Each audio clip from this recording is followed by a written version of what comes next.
पाठ क्रमांक 19. वायरिंग.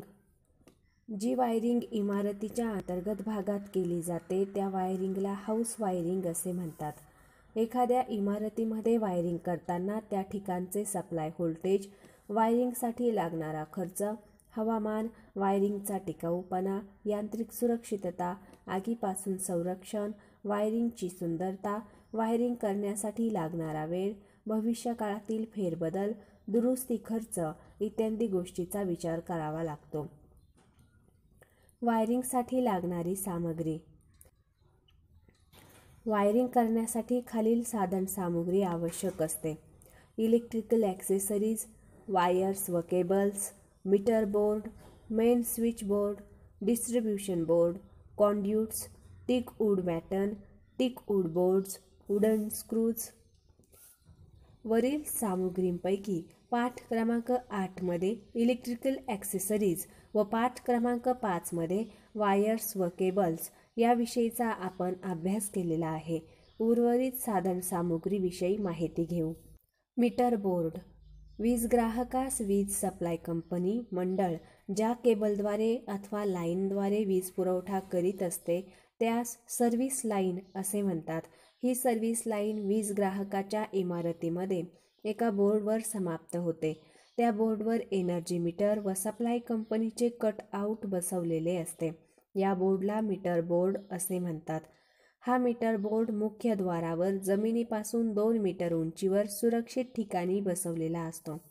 हा मीटर बोर्ड बसवत असताना सप्लाय कंपनीच्या कर्मचाऱ्यास केव्हाही मीटरची रीडिंग किंवा मीटरची तपासणी करण्यासाठी अडचण भासणार नाही याची काळजी घेऊन मीटर बोर्डचे स्थान निश्चित केले जाते. मीटर बोर्डवरील एनर्जी मीटरला सर्व्हिस लाईनद्वारे वीज पुरवठा केला जातो आणि मीटर बोर्डपासून वीज ग्राहकाच्या इन्स्टॉलेशनच्या मुख्य बोर्डला सप्लाय दिला जातो. Main board. ज्या बोर्डवर संपूर्ण वायरिंग इन्स्टॉलेशनचा मेन स्विच बसवला जातो त्यास मेन बोर्ड असे म्हणतात. या मेन स्विच मार्फत संपूर्ण वायरिंग इन्स्टॉलेशनचे नियंत्रण बंद चालू केले जाते. मेन बोर्डवर मेन स्विच, मेन फ्यूज व न्यूट्रल लिंक याशिवाय इतर कोणताही घटक बसवलेला नसतो. हा मेन बोर्ड मीटर बोर्डच्या अगदी जवळच बसवा असतो. कोणत्याही परिस्थितीत मेन बोर्ड हा मीटर बोर्ड पासून 1 मीटरपेक्षा जास्त दूर असू नये. Main distribution board. यास मेन फ्यूज बोर्ड असेही म्हणतात. हा फ्यूज बोर्ड मेन बोर्डच्या जवळ बसवलेला असतो. या बोर्डवर प्रत्येक सब सर्किट अथवा सब डिस्ट्रीब्युशन बोर्डला नियंत्रण व संरक्षण करण्यासाठीचे फ्यूजेस बसवलेले असतात. छोट्या छोट्या घरांमध्ये जेथे फक्त एकच सर्किट असेल तेथे वेगळ्या फ्यूज बोर्डची आवश्यकता नसते. अशा ठिकाणी मेन बोर्डवरील फ्यूज हाच पर्याप्त असतो. सब डिस्ट्रीब्युशन बोर्ड. यास सब फ्यूज बोर्ड असेही म्हणतात. ज्या ठिकाणी वायरिंगमध्ये अनेक सर्किट्स असतात अथवा एका इमारतीमध्ये अनेक मजले असतात अशा ठिकाणी प्रत्येक मजल्यासाठी एक स्वतंत्र सब डिस्ट्रीब्युशन बोर्ड बसवला पाहिजे. या बोर्डवर अनेक फ्यूजेस बसवलेले असतात. प्रत्येक फ्यूजवर लाइटिंग लोडचे जास्तीत जास्त 10 पॉइंट्स अथवा 800 वॅटचा लोड जोडावयाचा असतो. कॉन्ड्यूट. कॉन्ड्यूट म्हणजे सर्वसाधारणपणे एखादी ट्यूब किंवा चॅनल यांना कॉन्ड्यूट असे म्हणतात. तथापि वायरिंग इन्स्टॉलेशनमध्ये कॉन्ड्यूट म्हणून ट्यूबलर पाईपचाच उपयोग केला जातो. कॉन्ड्यूटचे प्रकार. रिजिड स्टील कॉन्ड्यूट, धातूचा pipe. Rigid non metallic conduit, अधातूचा पाईप. फ्लेक्झिबल मेटल कॉन्ड्यूट, धातूचा लवचिक व वेटोळे आकृती pipe. Flexible non metal conduit, अधातूचा लवचिक व वेटोळे आकृती पाईप. Rigid steel conduit. यामध्ये हेवी गेज व लाईट गेज कॉन्ड्यूट असे 2 प्रकारचे कॉन्ड्यूट असतात. हेवी गेज कॉन्ड्यूट पाईप लोखंडी ठोकीव किंवा सेमी वेल्डिंग केलेले असतात. ठोकीव पाईप महाग असतो म्हणून ठोकीव पाईपचा उपयोग गॅससारखे ज्वलनशील पदार्थाच्या इन्स्टॉलेशनमध्ये वापरला जातो. सेमी वेल्डेड कॉन्ड्यूट हा सर्वसाधारणपणे आधुनिक घरगुती, व्यापारी व औद्योगिक वायरिंग इन्स्टॉलेशनमध्ये वापरला जातो. हेवी गेज कॉन्ड्यूट पाईप हा जाड व मजबूत असल्याने यावर आटे, थ्रेड्स पाडता येतात. हे पाईप गंजू नयेत म्हणून पाईपवर ॲल्युमिनियमचा पातळ थर देऊन त्यावर वॉर्निश लावलेले असते. लाईट गेज कॉन्ड्यूट पाईप हा झिंक, ॲल्युमिनियम किंवा इतर मिश्र धातूपासून तयार केलेला असतो. त्यासाठी पातळ पत्रा वाकवून गोलाकार तयार करतात आणि आतून संपूर्ण पाईप बिटुमेन पेपरच्या साहाय्याने इन्सुलेट करतात. हा पाईप पातळ असल्याने यावर आटे पाडता येत नाहीत. तसेच हा पाईप आर्द्रतारोधक नसल्याने याचा उपयोग फक्त इमारतीच्या आतील वायरिंग इन्स्टॉलेशनसाठीच केला जातो. हा पाईप वायरिंग इन्स्टॉलेशनसाठी वापरल्यास पाईपच्या बाहेरून स्वतंत्रपणे अर्थ कंडक्टर फिरवावा लागतो. मेटल कॉन्ड्यूटचा आकार. बाजारात मिळणाऱ्या कॉन्ड्यूट पाईपची लांबी 3 मीटर आणि बाहेरील व्यास 20 मिलीमीटरपासून 64 मिलीमीटरपर्यंत असते.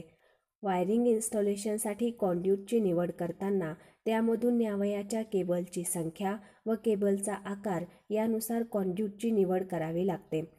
कॉन्ड्यूटचा व्यास सांगताना साधारणपणे पाईपचा ओव्हरऑल डायमीटरच सांगितला जातो. जर GI पाईपचा व्यास सांगावयाचा असेल तर मात्र त्या पाईपचा आतील व्यास सांगितला जातो. Non metallic conduit. हे पाईप फायबर, ॲस्बेस्टॉस, PVC, उच्च दर्जाचे पॉलिथिलीन किंवा पॉलिव्हिनेल यापासून बनवलेले असतात. PVC पाईप आर्द्रतारोधक असतात. रासायनिक वातावरणाचा यावर काहीही परिणाम होत नाही. याची डायइलेक्ट्रिक स्ट्रेंथ उच्च असते. वजनाने हलका असतो. किमतीने मेटल कॉन्ड्यूटपेक्षा स्वस्त असतो. हा पाईप प्लॅस्टर किंवा कॉन्क्रीटमध्ये गाडल्यास यावर त्याचा काहीही वाईट परिणाम होत नाही. म्हणून सध्या हा पाईप लोकप्रिय आहे. तथापि 1.5 मिलीमीटरपेक्षा कमी वॉल थिकनेस जाडी असलेले लाईट गेज कॉन्ड्यूट यांत्रिकदृष्ट्या मजबूत नसतात. ज्या पाईपची वॉल थिकनेस 2 मिलीमीटरपेक्षा जास्त असते असे हेवी गेज कॉन्ड्यूट यांत्रिकदृष्ट्या मजबूत असतात. बाजारात काही विशेष प्रकारचे PVC पाईप उपलब्ध आहेत ज्याचे बेस मटेरियल 85 अंश सेल्सिअसवर सुद्धा टिकाव धरणारे आहेत. त्याची लांबी 3 मीटर असते. Flexible conduit. वायरिंग इन्स्टॉलेशनमधील स्विच गिअर व डिस्ट्रीब्युशन बोर्ड यांच्यामध्ये केबलची जोडणी करण्यासाठी फ्लेक्झिबल कॉन्ड्यूटचा उपयोग केला जातो. हे पाईप धातूचे अथवा PVCचे असतात. मेटल कॉन्ड्यूट व PVC कॉन्ड्यूटमधील तुलना. मेटल कॉन्ड्यूट पाईप आतील केबलला चांगले संरक्षण देतो. PVC कॉन्ड्यूट पाईप तुलनात्मकदृष्ट्या कमी संरक्षण देतो. मेटल कॉन्ड्यूट पाईप सारख्याच लांबीसाठी वजन जास्त असते. PVC पाईप हलका असतो. मेटल कॉन्ड्यूट पाईप इन्स्टॉलेशनसाठी स्किल लागते. PVC कॉन्ड्यूट पाईप इन्स्टॉलेशनसाठी कमी स्किल लागते. मेटल कॉन्ड्यूट इन्स्टॉलेशनसाठी जास्त वेळ लागतो. PVC कॉन्ड्यूट इन्स्टॉलेशन कमी वेळात होते. मेटल कॉन्ड्यूट पाईपला स्वतः पाईपकडून अर्थ कंटिन्युटी मिळते. PVC पाईपसोबत स्वतंत्र अर्थ वायर फिरवावा लागतो. मेटल कॉन्ड्यूटमध्ये लिकेज करंट असल्यास शॉकची भीती असते. PVCमध्ये इन्सुलेटर असल्याने शॉकची भीती नसते. मेटल कॉन्ड्यूटवर गंज प्रतिबंधक पेंट लावावा लागतो. PVCवर गंज चढतच नाही. मेटल कॉन्ड्यूट पाईप जास्त तापमान सहन करू शकतो. PVC कॉन्ड्यूट जास्त तापमान सहन करू शकत नाही. 60 अंश सेल्सिअसवर वितळण्यास सुरुवात होतो आणि कमी तापमानावर तडे क्रॅक जातात. मेटल कॉन्ड्यूट उष्णतारोधक असतो. PVC कॉन्ड्यूट उष्णतारोधक नसतो. मेटल कॉन्ड्यूट महाग असतात. PVC कॉन्ड्यूट स्वस्त असतात. मेटल कॉन्ड्यूट उघड्या वातावरणात वापरता येतात. PVC कॉन्ड्यूट उघड्या वातावरणात वापरता येत नाहीत. मेटल कॉन्ड्यूट पाईपला ज्वलनशील ठिकाणी वापरता येतात. PVC कॉन्ड्यूट पाईपला ज्वलनशील ठिकाणी वापरता येत नाही. PVC कॉन्ड्यूट वापरताना घ्यावयाची काळजी. जेथे 60 अंशाच्या वर तापमान असेल अशा ठिकाणी PVC कॉन्ड्यूट वापरू नये. जेथे 5 अंशापेक्षा कमी तापमान असेल अशा ठिकाणी हे पाईप वापरू नयेत. फ्लोरोसेंट ट्यूब फिटिंग लटकवण्यासाठी हे पाईप वापरू नयेत. जेथे प्रत्यक्ष सूर्यप्रकाश पाईपवर पडत असेल तेथे PVC कॉन्ड्यूट पाईप वापरू नयेत. कॉन्ड्यूटची निवड. धातूचा पाईप किंवा PVC पाईप हे दोन्ही लोकप्रियच आहेत, परंतु कॉन्ड्यूटची निवड हे खालील घटकांवर अवलंबून असते.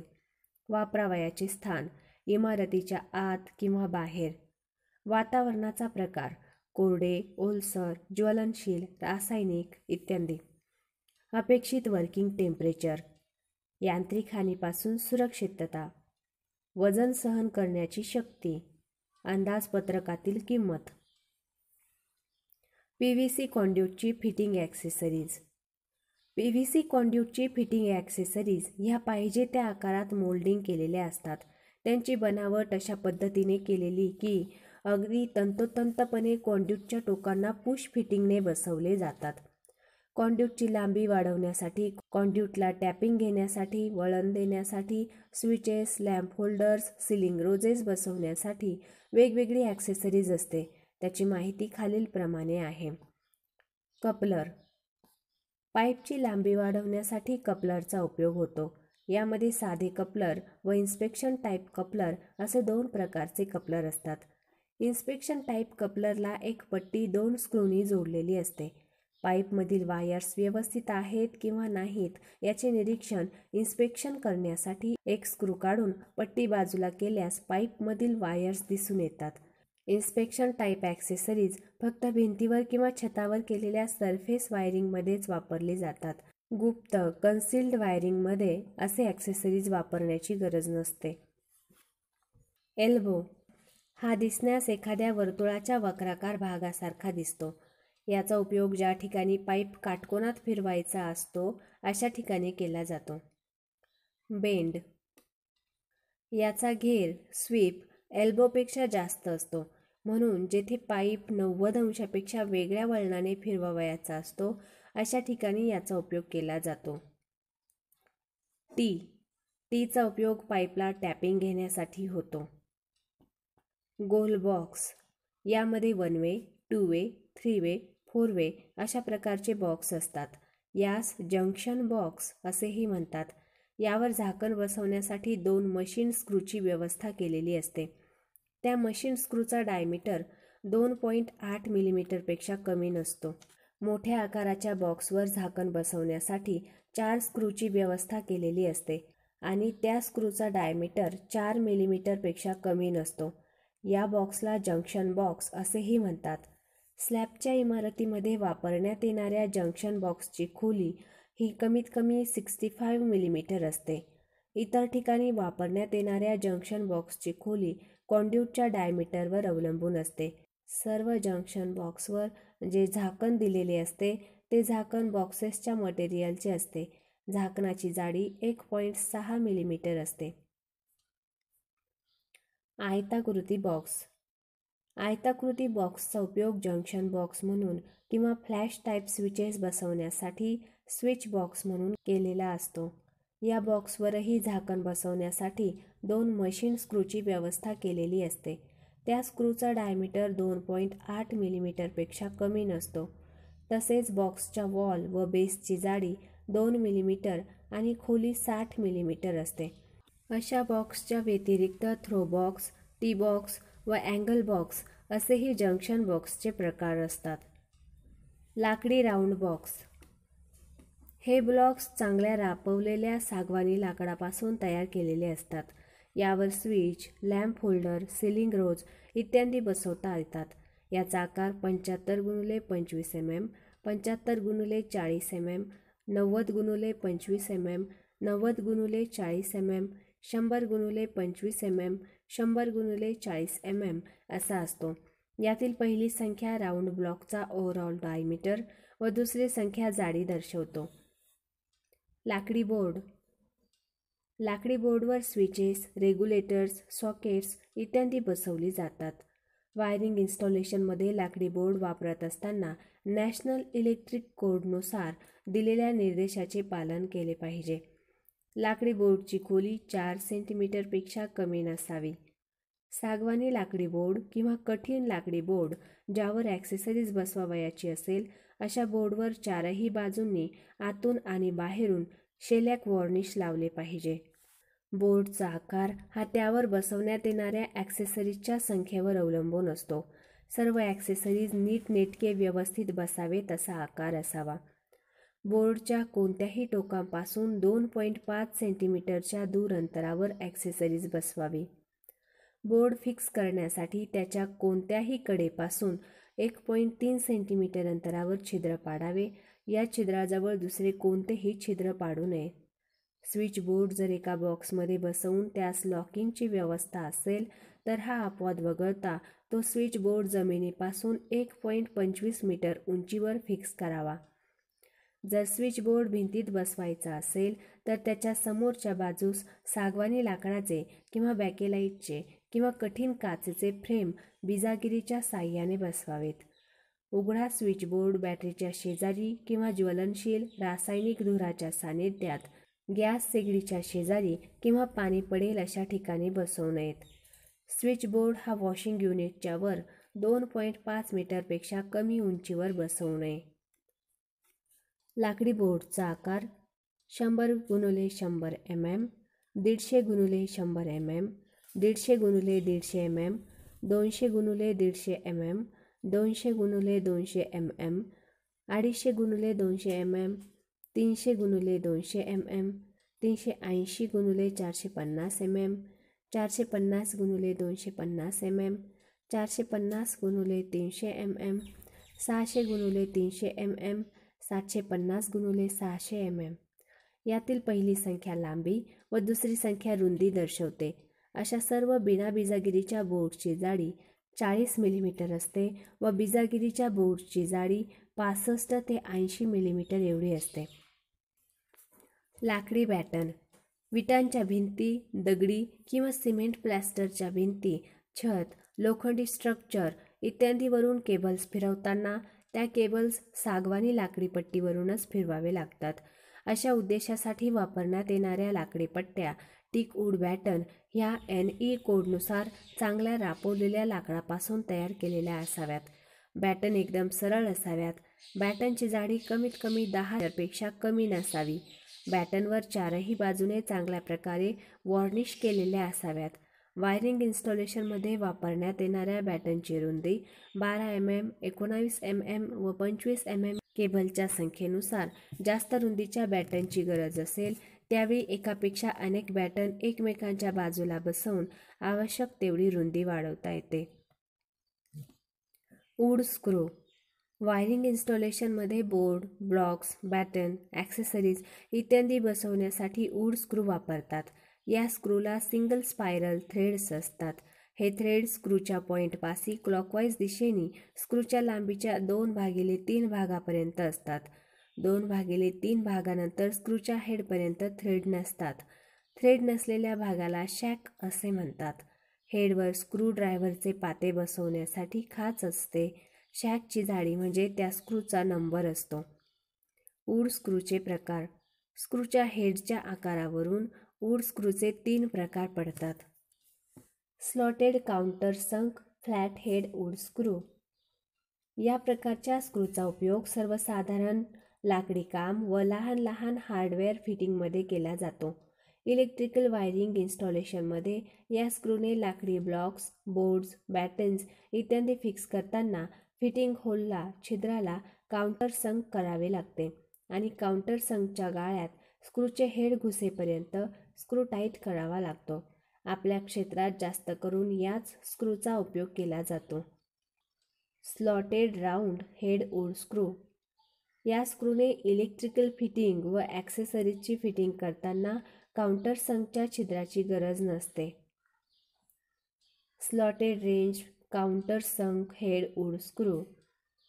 या स्क्रूचा उपयोग डेकोरेटिव्ह सजावटीचे इलेक्ट्रिकल फिटिंग करण्यासाठी केला जातो.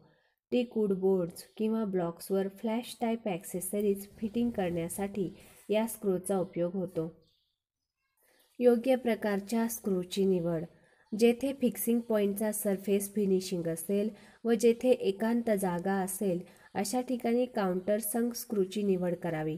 ज्या ठिकाणी स्क्रू फिट करावयाचा आहे तेथील छिद्र व स्क्रूच्या शँकचा डायमीटर सारखा असला पाहिजे. लाकडाची जाडी पाहून स्क्रूची लांबी निवडली पाहिजे. वायरिंग सुरू करण्यापूर्वीची तयारी. Preparation of wiring. कोणत्याही वायरिंगचे काम सुरू करण्यापूर्वी वायरिंग चांगली व सहजगत्या व्हावी यासाठी खालील कामे करावी लागतात. वायरिंगचे चित्र काढणे, इस्टिमेट तयार करणे, मार्किंग करणे, रावल प्लग किंवा गट्टी मारणे. वायरिंगचे चित्र काढणे. वायरिंग इन्स्टॉलेशनचे काम करण्यासाठी खालील 4 प्रकारचे डायग्राम काढावे लागतात. Layout diagram, installation diagram, circuit diagram, wiring diagram. Layout diagram. Wiring इन्स्टॉलेशनचे काम करण्यासाठी इलेक्ट्रिशियन वायरमन यांना इलेक्ट्रिकल इंजिनियरकडून इन्स्टॉलेशनचा लेआउट प्लॅन पुरवला जातो. त्यावरून इलेक्ट्रिशियन वायरमन यांना सर्किट डायग्राम व वायरिंग डायग्राम काढावा लागतो आणि कामाला सुरुवात करावी लागते. याचा अर्थ असा की सर्वात अगोदर लेआउट व नंतर वायरिंग डायग्राम काढला जातो. या डायग्राममध्ये वायरिंगमध्ये समाविष्ट असणाऱ्या सर्व इलेक्ट्रिकल ॲक्सेसरीज सांकेतिक चिन्हाच्या रूपाने दाखवलेल्या असतात. याशिवाय वायरिंगमधील केबलचा रन हा वर आहे का खाली आहे, प्रत्येक रनमध्ये केबलची संख्या व केबलचे अंतर किती आहे हे दाखवलेले असते. त्यामुळे हा डायग्राम पाहून व वाचून नेमके कोणते सर्किट काढावयाचे आहे यांची अचूकपणे त्वरित माहिती मिळते. तसेच वायरिंगसाठी लागणाऱ्या केबलची लांबी, बॅटन किंवा कॉन्ड्यूटची लांबी व आकार यावरून वायरिंगसाठी लागणाऱ्या खर्चाचा अंदाज मिळतो. म्हणून वायरिंगचे इस्टिमेट तयार करता येते. Installation plan. हा प्लॅन बॅटन, क्लिप किंवा कॉन्ड्यूट प्रकार, ॲक्सेसरीज, जवळच्या 2 गट्टी किंवा रावळ प्लग यामधील अंतर, सॅडल्स इत्यादी भागांवर प्रकाश टाकण्यासाठी काढला जातो. यामध्ये वायरिंग इन्स्टॉलेशनमध्ये समाविष्ट असलेल्या ॲक्सेसरीजचे नेमके स्थान दाखवलेले असते. त्यामुळे हा डायग्राम वायरिंगची अंतिम रूपरेषा दर्शवतो. संपूर्ण लेआउट डायग्रामप्रमाणे इन्स्टॉलेशन प्लॅन दाखवणे शक्य नसते, म्हणून इन्स्टॉलेशनच्या काही भागाचाच हा प्लॅन काढला जातो. Circuit diagram. या डायग्राममध्ये ॲक्सेसरीजच्या सांकेतिक चिन्हाने कनेक्शन दाखवलेले असते. या डायग्रामच्या साहाय्याने वेगवेगळ्या ॲक्सेसरीजचे कार्य समजते. Wiring diagram. या डायग्राममुळे इन्स्टॉलेशनमधील सर्व घटकांची स्थिती समजते. वायरिंग डायग्राममध्ये अंतराची मार्किंग नसते. लेआउट डायग्रामसोबत वायरिंग डायग्राममुळे इन्स्टॉलेशन कसे करावे, त्यातील केबलची संख्या, आकार, प्रकार यांचा अंदाज येतो. वायरिंग इन्स्टॉलेशनमधील दोष व दुरुस्ती करण्यास या डायग्रामचा उपयोग होतो. वायरिंगचे काम संपल्यानंतर इलेक्ट्रिशियन वायरमनने वायरिंग डायग्रामची एक प्रत ग्राहकाकडे दिली पाहिजे. वायरिंग लेआउट प्रमाणे मार्किंग करण्याची पद्धत. एखाद्या इमारतीमध्ये वायरिंगचे इन्स्टॉलेशन करताना प्रथम लेआउट डायग्रामप्रमाणे भिंतीवर आणि छतावर मार्किंग करावे लागते. इलेक्ट्रिकल ॲक्सेसरीज, वेगवेगळ्या फिटिंग्ज, उपकरणे यांची स्थिती व वायर्स रन करण्याचा मार्ग दाखवण्यासाठी मार्किंग करणे आवश्यक असते. खालील पद्धतीने मार्किंग केली जाते. लाईन, दोरी व ओळंब्याने मार्किंग करणे. भिंतीवर उभ्या व आडव्या रेषा मारून मार्किंग करण्यासाठी लाईन, दोरी व ओळंबा यांचा उपयोग होतो. आडव्या मार्किंगसाठी आपण केलेल्या खुणेवर दोन्ही बाजूने गेरू, काव कासलेली दोरी ताणून धरली जाते व नंतर ती दोरी बोटांच्या चिमटीने खेचून झटक्याने सोडून दिली जाते. त्यामुळे भिंतीवर कावेची रेषा उमटून मार्किंग होते. उभ्या मार्किंगसाठी ओळंब्याचा गट्टू भिंतीस टेकवून दोरीसह लोलक खाली सोडला जातो. लोलक अचूक खुणेवर स्थिर झाल्यानंतर लाईन दोरी खाली व वर ताणून धरून खेचली जाते व लगेच सोडली जाते. त्यामुळे गेरू, काव फासलेल्या दोरीचे निशाण भिंतीवर उमटून मार्किंग होते. स्पिरिट लेव्हलच्या साहाय्याने मार्किंग करणे. स्पिरिट लेव्हलच्या साहाय्याने आडवी मार्किंग करता येते. या कामी वापरण्यात येणाऱ्या स्पिरिट लेव्हलचा आकार 150 मिलीमीटरपासून 1 मीटरपर्यंत असतो. यामध्ये एक सरळ काचेची लेव्हल ट्यूब असते. लेव्हल ट्यूबमध्ये हवेचा बुडबुडा असतो. हा बुडबुडा जेव्हा ट्यूबच्या मध्यभागी स्थिरावेल तेव्हा आडवी लाईन तंतोतंत सरळ असते. म्हणून याच्या साहाय्याने मार्किंग करताना भिंतीवर एक बिंदू निश्चित करावा. त्या बिंदूवर स्पिरिट लेव्हल धरावे. हवेचा बुडबुडा मध्यभागी येईपर्यंत लेव्हल जुळवून घ्यावे. लेव्हल जुळवल्यावर 2 बिंदू पेन्सिल किंवा खडूने जोडून रेषेची मार्किंग करावी. वॉटर लेवलने मार्किंग करणे. वॉटर लेवलमध्ये काचेच्या 2 नळ्या असतात. त्या दोन्ही नळ्या लवचिक रबरी किंवा PVC नळीने एकत्र जोडलेल्या असतात. रबरी नळीमध्ये पाणी भरलेले असते. या पाण्याची पातळी काचेच्या नळीच्या अर्ध्या भागापर्यंत येईल अशी असते. या वॉटर लेवलने मार्किंग करण्यासाठी जेथे मार्किंग करावयाची आहे तेथे एक ग्लास ट्यूब धरावी. दुसरी ग्लास ट्यूब खाली किंवा वर सरकावून दोन्ही ट्यूबमधील पाण्याची पातळी पाहावी. जेथे दोन्ही ट्यूबमधील पाण्याचे लेवल ट्यूबच्या मध्यभागी असेल तेव्हा तो बिंदू स्थिर समजून मार्किंग करावी. रावळ प्लग किंवा लाकडी गट्टी बसविणे. भिंतीवर किंवा छतावर लेआउट प्रमाणे केलेल्या मार्किंगवर लाकडी बॅटन, बोर्ड, ब्लॉक्स, पाईप्स इत्यादी फिक्स करण्यासाठी रावळ प्लग किंवा लाकडी गट्टीचा वापर करतात. रावळ प्लग बसवण्यासाठी रावळ पंच, रावळ जम्पर हे टूल वापरतात. रावळ पंचच्या साहाय्याने भिंतीमध्ये छिद्र केले जाते. त्या छिद्रात रावळ प्लग ग्रीप बसवतात. नंतर त्या ग्रीपमध्ये स्क्रू कसून बॅटन वगैरे फिक्स करतात. रावळ पंचने भिंतीत छिद्र करताना भिंतीवर किंवा छतावर रावळ पंच 90 अंशात धरून त्यावर हातोडीने ठोकावे. हातोडीच्या प्रत्येक ठोक्यानंतर पंच थोडासा फिरवून घेत जावे. असे केल्याने पंचचे बीट भिंतीत फसत नाही. शिवाय आतील माती बाहेर निघून जाते व छिद्र पडते. छिद्र पाडून झाल्यावर त्यात त्वरित रावळ प्लग बसवावे. रावळ प्लग ज्यूट व सरस किंवा फायबर, प्लॅस्टिक, ॲस्बेस्टॉस किंवा नायलॉन यापासून तयार केलेल्या असतात. अशा रावळमध्ये स्क्रू कसला असता प्लग फैलतात व स्क्रूला आतमध्ये जागा देतात आणि नंतर त्या प्लग स्वतः आवळून स्क्रूला व भिंतीला मजबूत पकड देतात. अशा रावळ प्लग फक्त सिमेंट काँक्रीटच्या मजबूत भिंतीवरच उपयोगी असतात. जेथे भिंत ठिसूळ व विटांची जाड भिंत असेल तर तेथे लाकडी गट्टी वापरतात. या गट्टीचा आकार मागची बाजू 50 चौरस मिलीमीटर व समोरची बाजू 30 चौरस मिलीमीटर असून लांबी 60 मिलीमीटर टेपर असते. ही गट्टी सागवानी लाकडापासून बनवलेली असते. अशी गट्टी भिंतीत बसवण्यासाठी प्रथम फ्लॅट चिझल व हातोडीने गट्टीच्या आकारापेक्षा किंचितशा मोठ्या आकाराचा गाळा करतात. नंतर त्या गाळ्यात थोडेसे पाणी शिंपडावे. त्यानंतर त्या गाळ्यात सिमेंट व वाळू मिश्रित मटेरियल भरावे. सिमेंटचे मटेरियल ओले असतानाच लाकडी गट्टीचा लहान आकाराचा भाग आतमध्ये घालावा आणि मोठा भाग बाहेर भिंतीच्या पृष्ठभागाच्या समपातळीत येईल असा ठेवून 1 दिवस सुकू द्यावे. गट्टी बसवणे झाल्यावर प्रत्येक 1 तासानंतर त्यावर पाणी मारावे. दुसऱ्या दिवशी त्या गट्टीवर वूड स्क्रूने बॅटन, ब्लॉक, बोर्ड इत्यादी फिक्स करावे. लाकडी गट्टीपेक्षा रावळ प्लग वापरल्याने खालील फायदे मिळतात. भिंतीमध्ये कमी खोदकाम करावे लागते. RCC, दगडी भिंती अशा मजबूत ठिकाणी सुद्धा सहज बसवता येतात. रावळ प्लगच्या वापरामुळे वायरिंग सुंदर दिसते. काम करण्यास कमी वेळ लागतो. वायरिंग कनेक्शनच्या पद्धती. घरगुती वायरिंग इन्स्टॉलेशनमध्ये कनेक्शनच्या खालील पद्धती आहेत. Loop in system, joint box system. Loop in system या पद्धतीत मुख्य सप्लाय लाईनवर मुख्य नियंत्रणासाठी एक मेन स्विच जोडला जातो. मेन स्विच नंतर आवश्यक तेवढ्या सर्किटसाठी डिस्ट्रीब्युशन बोर्ड बसवला जातो. डिस्ट्रीब्युशन बोर्डच्या प्रत्येक फ्यूजपासून एक सब सर्किट काढलेले असते. प्रत्येक सब सर्किटवर स्विच बोर्ड बसवला जातो. डिस्ट्रीब्युशन बोर्डच्या फ्यूजपासून आणलेला फेज वायर हा स्विच बोर्डवरील प्रत्येक स्विचला लूप करून जोडला जातो. डिस्ट्रीब्युशन बोर्डच्या न्यूट्रल लिंकपासून आणलेला न्यूट्रल वायर हा स्विचमध्ये न आणता लॅम्प होल्डर अथवा सिलिंग रोज या सर्वांना एकच न्यूट्रल जोडली जाते. या प्रकारच्या जोडणीत वायरच्या सरळ रनमध्ये कोठेही जॉईंट नसतो.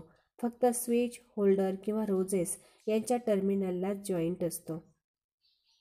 आजकाल लूप इन मेथडचीच वायरिंग जास्त करून केली जाते कारण या जोडणीत खालील फायदे मिळतात. दिसायला सुंदर दिसते. दोष शोधण्यास सोपे जाते.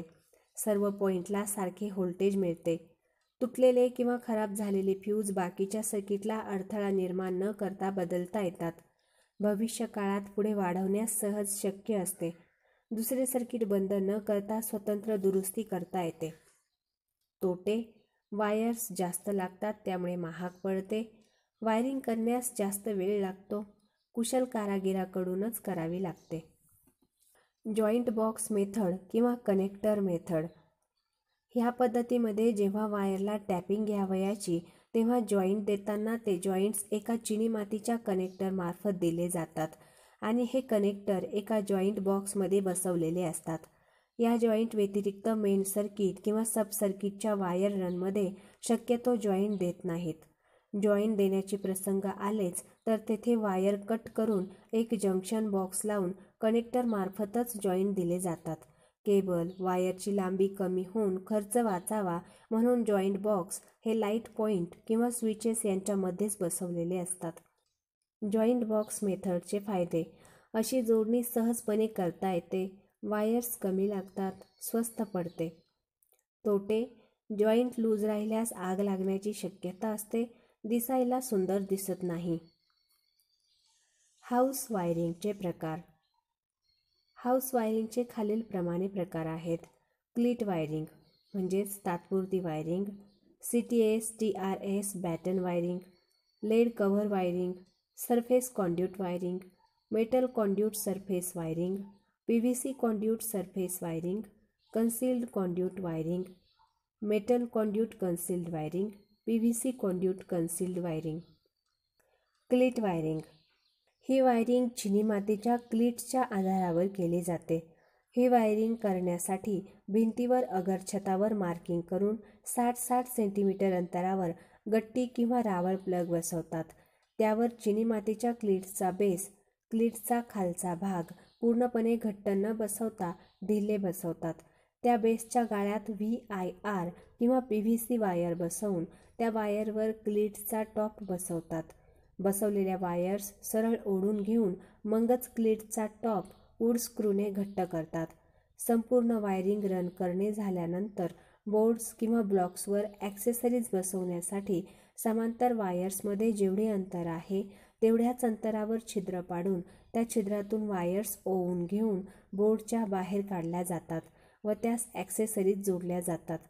ही वायरिंग अत्यंत तात्पुरत्या स्वरूपाची असते कारण या वायरिंगमध्ये खालील तोटे असतात. वायर्स उघड्यावर असल्याने त्यावर वातावरणाचा परिणाम होतो. कालांतराने वायर्स ढिल्या पडून भिंतीशी घासून खराब होतात. यांत्रिकदृष्ट्या मजबूत नसते. ओलसर ठिकाणी योग्य नसते. दिसण्यास सुंदर दिसत नाही. फायदे. ही वायरिंग सर्वात स्वस्त असते.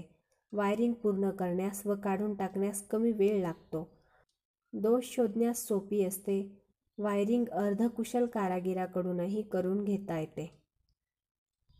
क्लीट वायरिंगविषयी BISचे निर्देश. क्लीट वायरिंगविषयी BISचे निर्देश खालीलप्रमाणे आहेत. ही वायरिंग जमिनीपासून 2 मीटर उंचावर केली पाहिजे. जवळच्या 2 क्लीटमधील अंतर 60 सेंटीमीटरपेक्षा जास्त नसावे. वायर्स काटकोनात वळवू नयेत. वळणाच्या ठिकाणी जवळजवळ क्लीट बसवावेत. गॅस पाईप व वॉटर पाईपपासून वायर्स नेऊ नयेत. भिंतीमधून पलीकडे वायर्स नेताना त्या वायर्स रबरी किंवा चिनी मातीच्या पाईपमधून न्यावे. वायरिंगमधील वायर्स एकमेकांना छेदून जात असतील तर त्या वायर्स इन्सुलेटिंग ब्रिजवरून एकमेकांपासून कमीत कमी 1.5 सेंटीमीटर दुरून न्याव्यात. CTS TRS batten wiring. या पद्धतीच्या वायरिंगसाठी प्रथम भिंतीवर अथवा छतावर लेआउट मार्किंग केली जाते. त्या मार्किंगवर रावळ प्लग अथवा गट्टी बसवली जाते. त्यावर क्लिप्स बसवलेली टिकवूड बॅटन बसवली जाते. बॅटनवरील क्लिप्समध्ये CTS किंवा TRS वायर्स बांधून वायरिंग केली जाते. बॅटन वायरिंगसाठी वापरण्यात येणाऱ्या क्लिप्स. बॅटन वायरिंगसाठी वापरण्यात येणाऱ्या क्लिप पितळी किंवा पितळी कोटिंग केलेल्या टीन किंवा ॲल्युमिनियमपासून तयार केलेल्या असतात. या क्लिप 2 प्रकारच्या असतात. वेगळी जोडणी असलेली लिंक क्लिप आणि एकत्र जोडणी असलेली जॉईंटिंग क्लिप.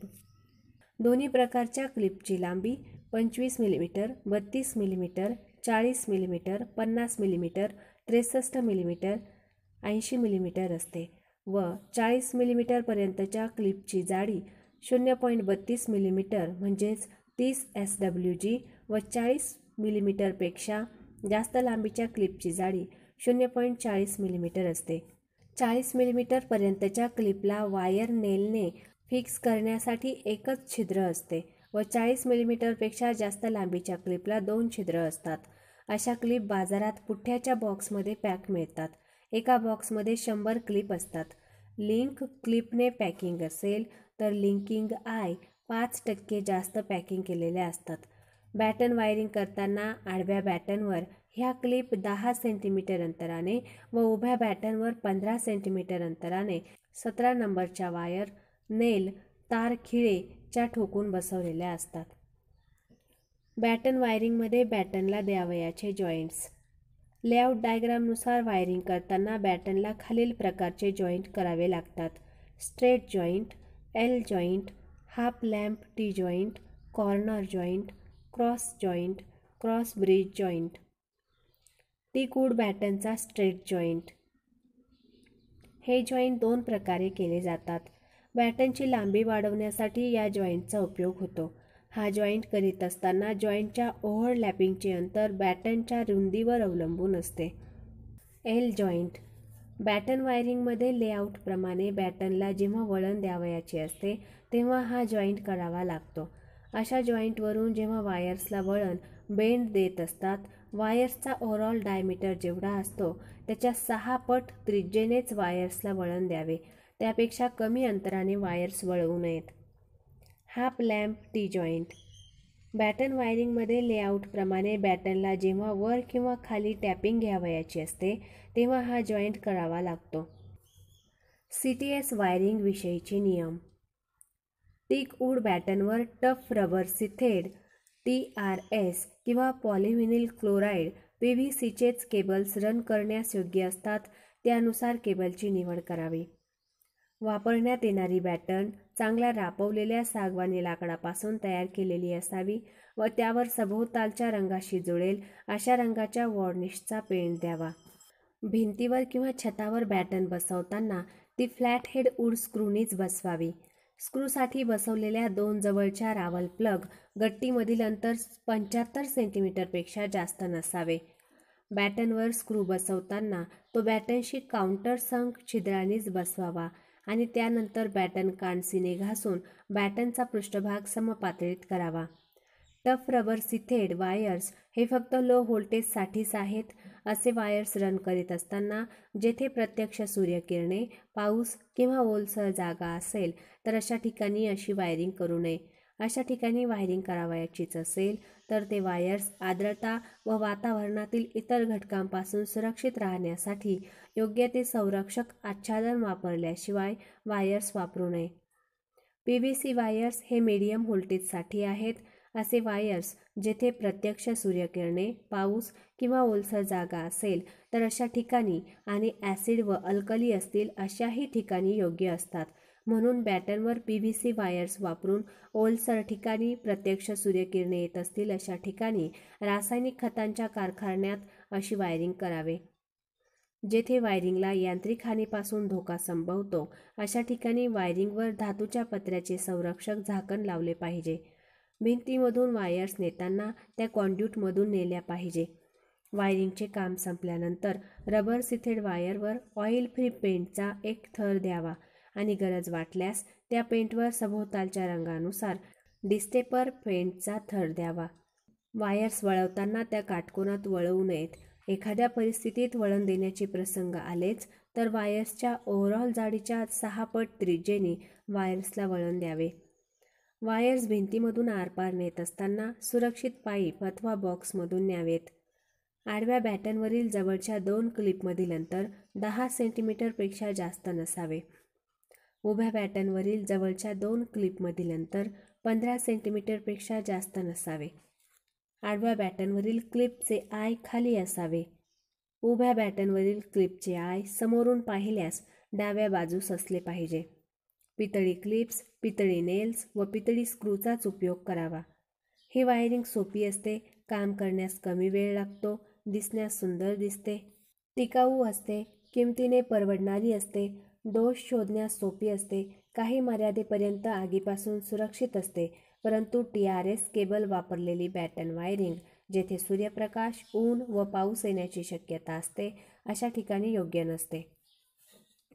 बॅटन वायरिंगचा उपयोग घरामध्ये, दुकानामध्ये, हॉटेल्स, कार्यालय इत्यादी ठिकाणी लो व्होल्टेजच्या इन्स्टॉलेशनसाठी TRS केबलच्या ऐवजी PVC केबल वापरून जेथे सूर्यप्रकाश व ऊन येत असेल अशा ठिकाणी, तसेच खतांचे कारखाने, रासायनिक पदार्थ असलेल्या ठिकाणी मीडियम व्होल्टेजच्या इन्स्टॉलेशनसाठी या वायरिंगचा उपयोग केला जातो. Lead cover wiring. हे वायरिंग CTS वायरिंग प्रमाणेच बॅटनवर लेड कव्हर वायर वापरून क्लिपच्या साहाय्याने केले जाते. लेड कव्हर वायरमधील कंडक्टरवर रबराचे इन्सुलेशन असते. त्या इन्सुलेशनवर इन्सुलेटेड पेपर असतो. त्या पेपरवर शिशाचे आवरण असते.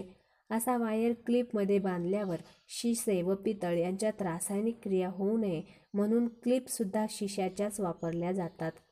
या वायरिंगचा उपयोग ज्या ठिकाणी जास्त यांत्रिक शक्तीची गरज असते अशा ठिकाणी केले जाते.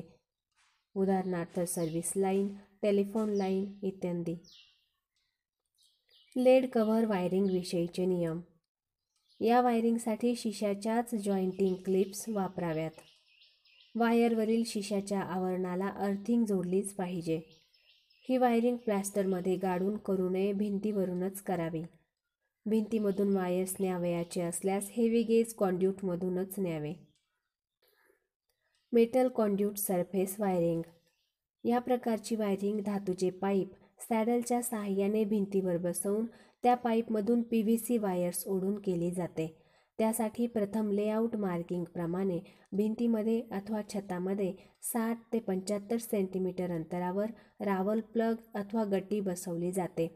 जेथे जंक्शन बॉक्स असतील तेथे त्या जंक्शन बॉक्सपासून कोणत्याही बाजूकडे 30-30 सेंटीमीटर अंतरावर रावल प्लग अथवा गट्टी बसवली जाते. त्यावर वूड स्क्रूने हेवी गेज मेटल कॉन्ड्यूट अथवा लाईट गेज मेटल कॉन्ड्यूट बसवला जातो. बसवलेल्या पाईपमधून साधारणपणे 16 गेजचा GI तार ओढून घेतात. त्या तारेला ड्रॉ वायर किंवा फिश वायर असे म्हणतात. या तारेच्या टोकांना PVC वायर्स बांधून पाईपमधून वायर्स रन केले जातात. वायरिंगसाठी हेवी गेज कॉन्ड्यूट वापरला असेल तर त्या पाईपच्या टोकांना आटे पाडतात. जर कॉन्ड्यूट पाईप लाईट गेज असेल तर त्या पाईपला आटे थ्रेडिंग करीत नाहीत. सर्व पाईप रन केल्यानंतर पाईपच्या टोकांना आवश्यकतेनुसार कॉन्ड्यूट ॲक्सेसरीज बसवून कनेक्शन डायग्रामप्रमाणे कनेक्शन करून वायरिंग पूर्ण करतात. वापरलेला पाईप धातूचा असल्याने सुरक्षिततेच्या दृष्टिकोनातून त्या पाईपला बाहेरून स्पर्श करून अखंडपणे अर्थ क्लिपच्या साहाय्याने अर्थ वायर जोडून अर्थिंग करतात. अशा प्रकारची वायरिंग प्रामुख्याने वर्कशॉप व कारखान्यामध्ये केली जाते. कॉन्ड्यूट वायरिंगचे फायदे. आतील वायरिंग यांत्रिक हानीपासून एकदम सुरक्षित असते. शॉर्ट सर्किट इत्यादी कारणामुळे लागणाऱ्या आगीपासून सुरक्षित असते. वातावरणातील आर्द्रतेपासून सुरक्षित असते. खराब झालेले वायर्स सहज बदलता येतात. दिसण्यास सुंदर व आकर्षक दिसते. टिकाऊ असते. तोटे. सुरुवातीची किंमत जास्त असल्याने महाग पडते. काम करण्यास कौशल्यपूर्ण कारागिरांची आवश्यकता असते. काम करण्यास जास्त वेळ लागतो. मेटल कॉन्ड्यूट सरफेस वायरिंगचे उपयोग. ही वायरिंग कमी आणि मध्यम दाबाच्या इन्स्टॉलेशनसाठी वर्कशॉप व कारखान्यात केली जाते. कन्सील्ड कॉन्ड्यूट वायरिंग. ही वायरिंग भिंत अगर छतामधून केली जाते. त्यासाठी इमारतीचे बांधकाम चालू असतानाच ही वायरिंग करावी लागते. भिंतीला प्लॅस्टर करण्यापूर्वी भिंतीमध्ये पाईप फिरवण्यासाठी खाच मारावी लागते. त्या खाचेत पाईपला 60-60 सेंटीमीटर अंतरावर हुकच्या साहाय्याने बांधून घेतले जाते. त्या पाईपमध्ये वायर्स रन करण्यासाठी ड्रॉ वायर टाकून ठेवला जातो. वायर्स रन करतेवेळी अथवा काढतेवेळी सोपे जावे म्हणून योग्य अंतरावर इन्स्पेक्शन टाईप कॉन्ड्यूट ॲक्सेसरीज जसे टी, एल्बो, बेंड इत्यादी पाईपला जोडलेले असतात. छतामधून रन करावयाचे पाईप्स स्लॅब टाकण्यापूर्वीच बांधून त्यात ड्रॉ वायर घालून ठेवतात. नंतर आवश्यक त्या ॲक्सेसरीज जोडून वायरिंग पूर्ण केली जाते. मेटल कॉन्ड्यूट पाईपला कटिंग करण्याची पद्धत. जाड आकाराचे पाईप कापण्यासाठी हॅकसॉ किंवा पाईप कटरचा वापर करतात. पाईप कापण्यासाठी जेथून पाईप कापावयाचा आहे त्या टोकापासून 50 ते 75 मिलीमीटर एवढ्या अंतरावर तो पाईप व्हाईसमध्ये बांधावा. पाईप कापण्यासाठी दर 25 मिलीमीटरमध्ये 24 दाते असलेली हॅकसॉ ब्लेड वापरावी. त्या ब्लेडचे दाते समोरच्या दिशेने असतील अशा तऱ्हेने ब्लेड हॅकसॉ फ्रेममध्ये बसवून कटिंग करावे.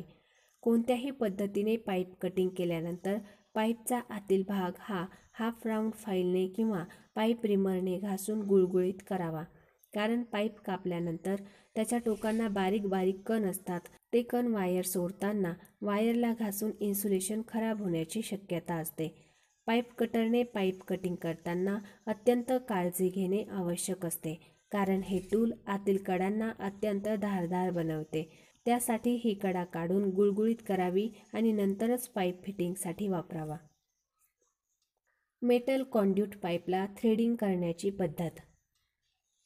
कॉन्ड्यूट पाईपला थ्रेडिंग करण्यासाठी डाय स्टॉक आणि डाय वापरतात. याच्या साहाय्याने थ्रेड करताना प्रथम पाईपवर असलेल्या पेंटची कोटिंग घासून स्वच्छ करावे. नंतर कटिंग ऑइल टाकावे. हे cutting oil electrical insulation lubricant नसावे, कारण यामुळे पाईपला जोडलेली ॲक्सेसरीज व अर्थ कंटिन्युटी कंडक्टर यांच्यामधील रेझिस्टन्स वाढतो. डाय स्टॉकने थ्रेड करताना खालील कृती करावी. थ्रेड करावयाच्या कडेला चॉपर मारावे. चॉपरची खोली पाडावयाच्या थ्रेडच्या पिच एवढीच, म्हणजेच 1.5 मिलीमीटर एवढी असावी. थ्रेड कट करीत असताना अधूनमधून लुब्रिकंट ऑइलचा वापर करावा, कारण त्यामुळे थ्रेड शार्प व सहज कट होण्यास मदत होते. डाय स्टॉक हा पाईपच्या आसाशी 90 अंशात धरावा. थ्रेड पाडताना अधूनमधून डाय स्टॉक मागे फिरवावा, कारण त्यामुळे तयार झालेले कण कट होतात व डायचे कटिंग एज स्वच्छ होते. थ्रेडिंगच्या वेळी त्यामुळे तयार झालेले कण हाताने न काढता ब्रशने स्वच्छ करावे. मेटल कॉन्ड्यूट पाईपला बेंडिंग करण्याची पद्धत.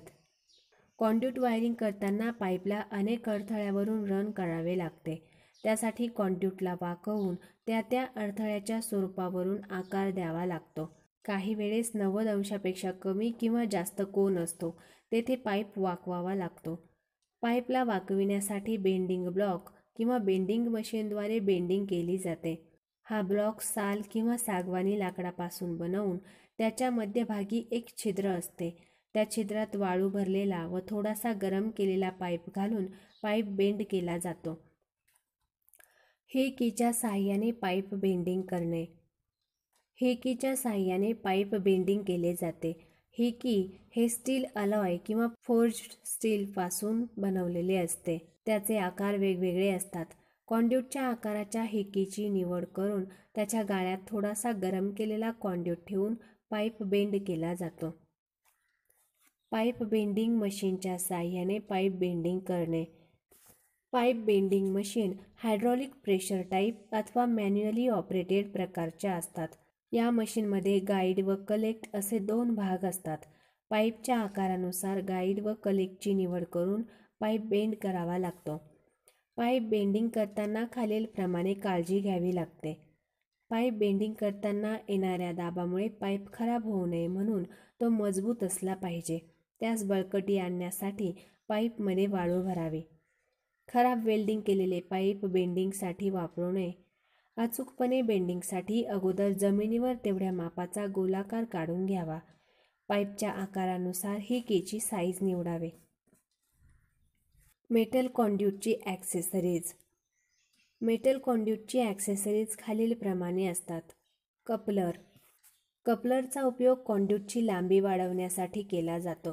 कपलरचे 2 प्रकार असतात, स्क्रू टाईप किंवा रनिंग कपलर आणि चेक नट व रनिंग कपलर. स्क्रू टाईप किंवा रनिंग कपलर हे कास्ट आयर्नपासून बनवलेले असतात. यास आतून इंटरनल फिमेल थ्रेड असतात. आपण कटिंग केलेल्या पाईपला बाहेरून एक्सटर्नल मेल थ्रेड्स केलेले असतात. असे पाईप व कपलिंग यांचे जॉईंट करताना पाईपला घट्ट धरून कपलिंग फिरवून पाईपचा जॉईंट केला जातो. जॉईंट करताना एका पाईपचे अर्धे थ्रेड्स कपलिंगमध्ये एका बाजूने व दुसऱ्या पाईपचे अर्धे थ्रेड्स दुसऱ्या बाजूने बसविणे योग्य असते. पाईपचे जास्तीत जास्त थ्रेड्स कपलिंगच्या बाहेर राहणे योग्य नसते, कारण तसे झाल्यावर त्यावर गंज चढतो. स्क्रू प्रकारचे कपलर्स यांत्रिकदृष्ट्या कमजोर असतात. चेक नट व रनिंग कपलर. या कपलरद्वारे जोडण्यात येणाऱ्या एका कॉन्ड्यूटच्या थ्रेड्सची लांबी कपलरच्या आतील थ्रेड्सच्या लांबी एवढी असते आणि दुसऱ्या कॉन्ड्यूटच्या थ्रेड्सची लांबी कपलरच्या लांबीच्या अर्धी असते. याच्या साहाय्याने दोन पाईप जोडताना प्रथम चेकनट आणि नंतर कपलर हे जास्त लांबी असलेल्या आतल्या बाजूने जोडावे लागते. त्यानंतर कमी थ्रेड असलेल्या कॉन्ड्यूटच्या टोकावर धरून तो कपलर कमी थ्रेड असलेल्या कॉन्ड्यूटला घट्ट बसवावे लागते.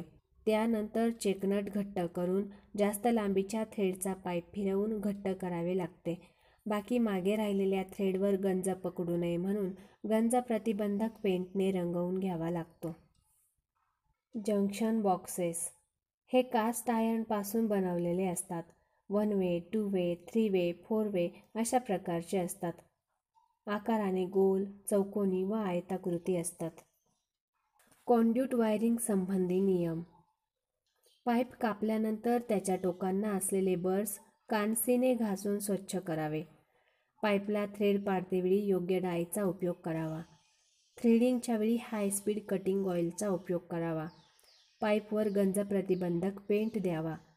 सर्व कॉन्ड्यूट ॲक्सेसरीज बसवताना आवश्यकतेपेक्षा जास्त थ्रेड शिल्लक राहिल्यास त्यावर पेंट द्यावा. पाईपच्या टोकांना लाकडी, रबरी अथवा एबोनाईटचे बुश बसवावे. वायर्सच्या संख्येनुसार पाईपचा आकार निवडावा.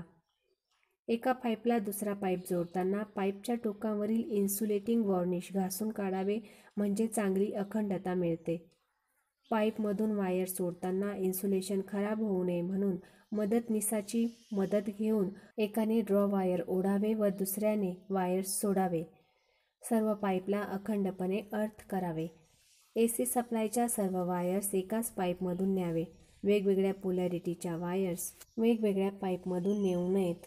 पाईपमधून शक्यतो स्टँडर्ड कंडक्टर्सच्याच वायर्स वापराव्यात. गॅस पाईप अथवा वॉटर पाईपच्या जवळून कॉन्ड्यूट्स नेऊ नयेत. PVC conduit wiring.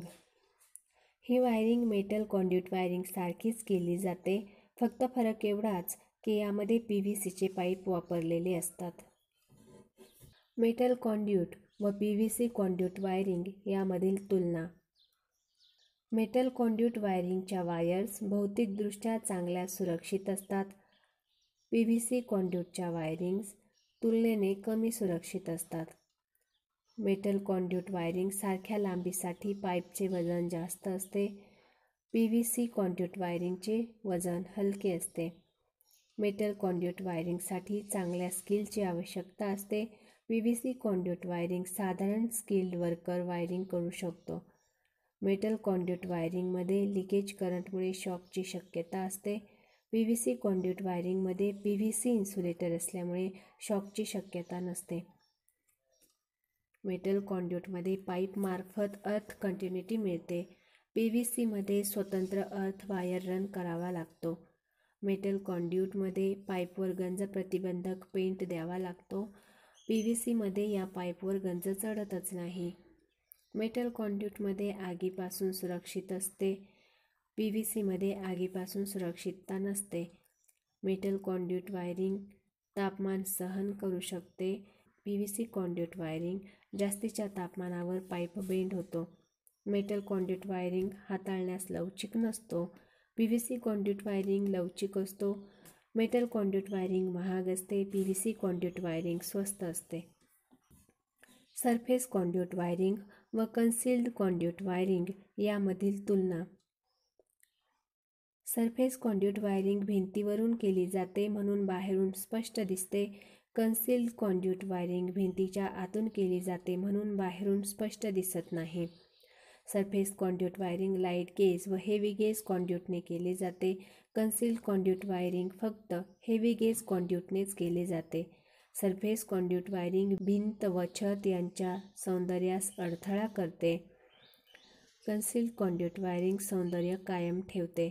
Surface conduit wiring दोष शोधण्यास व दुरुस्तीस सोपी असते. कन्सिल्ड कॉन्ड्यूट वायरिंग दोष शोधून काढता येत नाही. सरफेस कॉन्ड्यूट वायरिंग पुढे वाढवता येते. कन्सिल्ड कॉन्ड्यूट वायरिंग पुढे वाढवता येत नाहीत. सरफेस कॉन्ड्यूट वायरिंग स्वस्त असते. कन्सिल्ड कॉन्ड्यूट वायरिंग महाग असते. सरफेस कॉन्ड्यूट वायरिंग यांत्रिक सुरक्षितता कमी असते. कन्सिल्ड कॉन्ड्यूट वायरिंग पूर्णपणे सुरक्षित असतात. सरफेस कॉन्ड्यूट वायरिंग पूर्ण करण्यास वेळ कमी लागतो. कन्सील कॉन्ड्यूट वायरिंग करण्यास जास्त वेळ लागतो. सरफेस कॉन्ड्यूट वायरिंग चांगल्या कौशल्यपूर्ण कारागिराची गरज असते.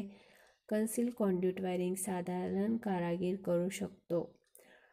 सरफेस कॉन्ड्यूट वायरिंग प्रामुख्याने वर्कशॉप व कारखान्यात केली जाते. कन्सील कॉन्ड्यूट वायरिंग मोठमोठ्या घरगुती इमारती, दुकाने, हॉटेल्स, कार्यालये इत्यादी ठिकाणी केली जाते.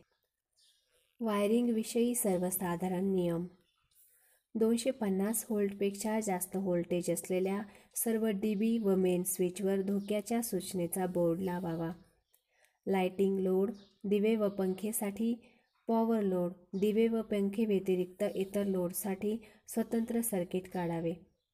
प्रत्येक लाइटिंग सर्किटवर जास्तीत जास्त 800 वॅटचा लोड किंवा 10 पॉईंट जोडावे. त्यापुढील लोडसाठी स्वतंत्र सर्किट काढावे.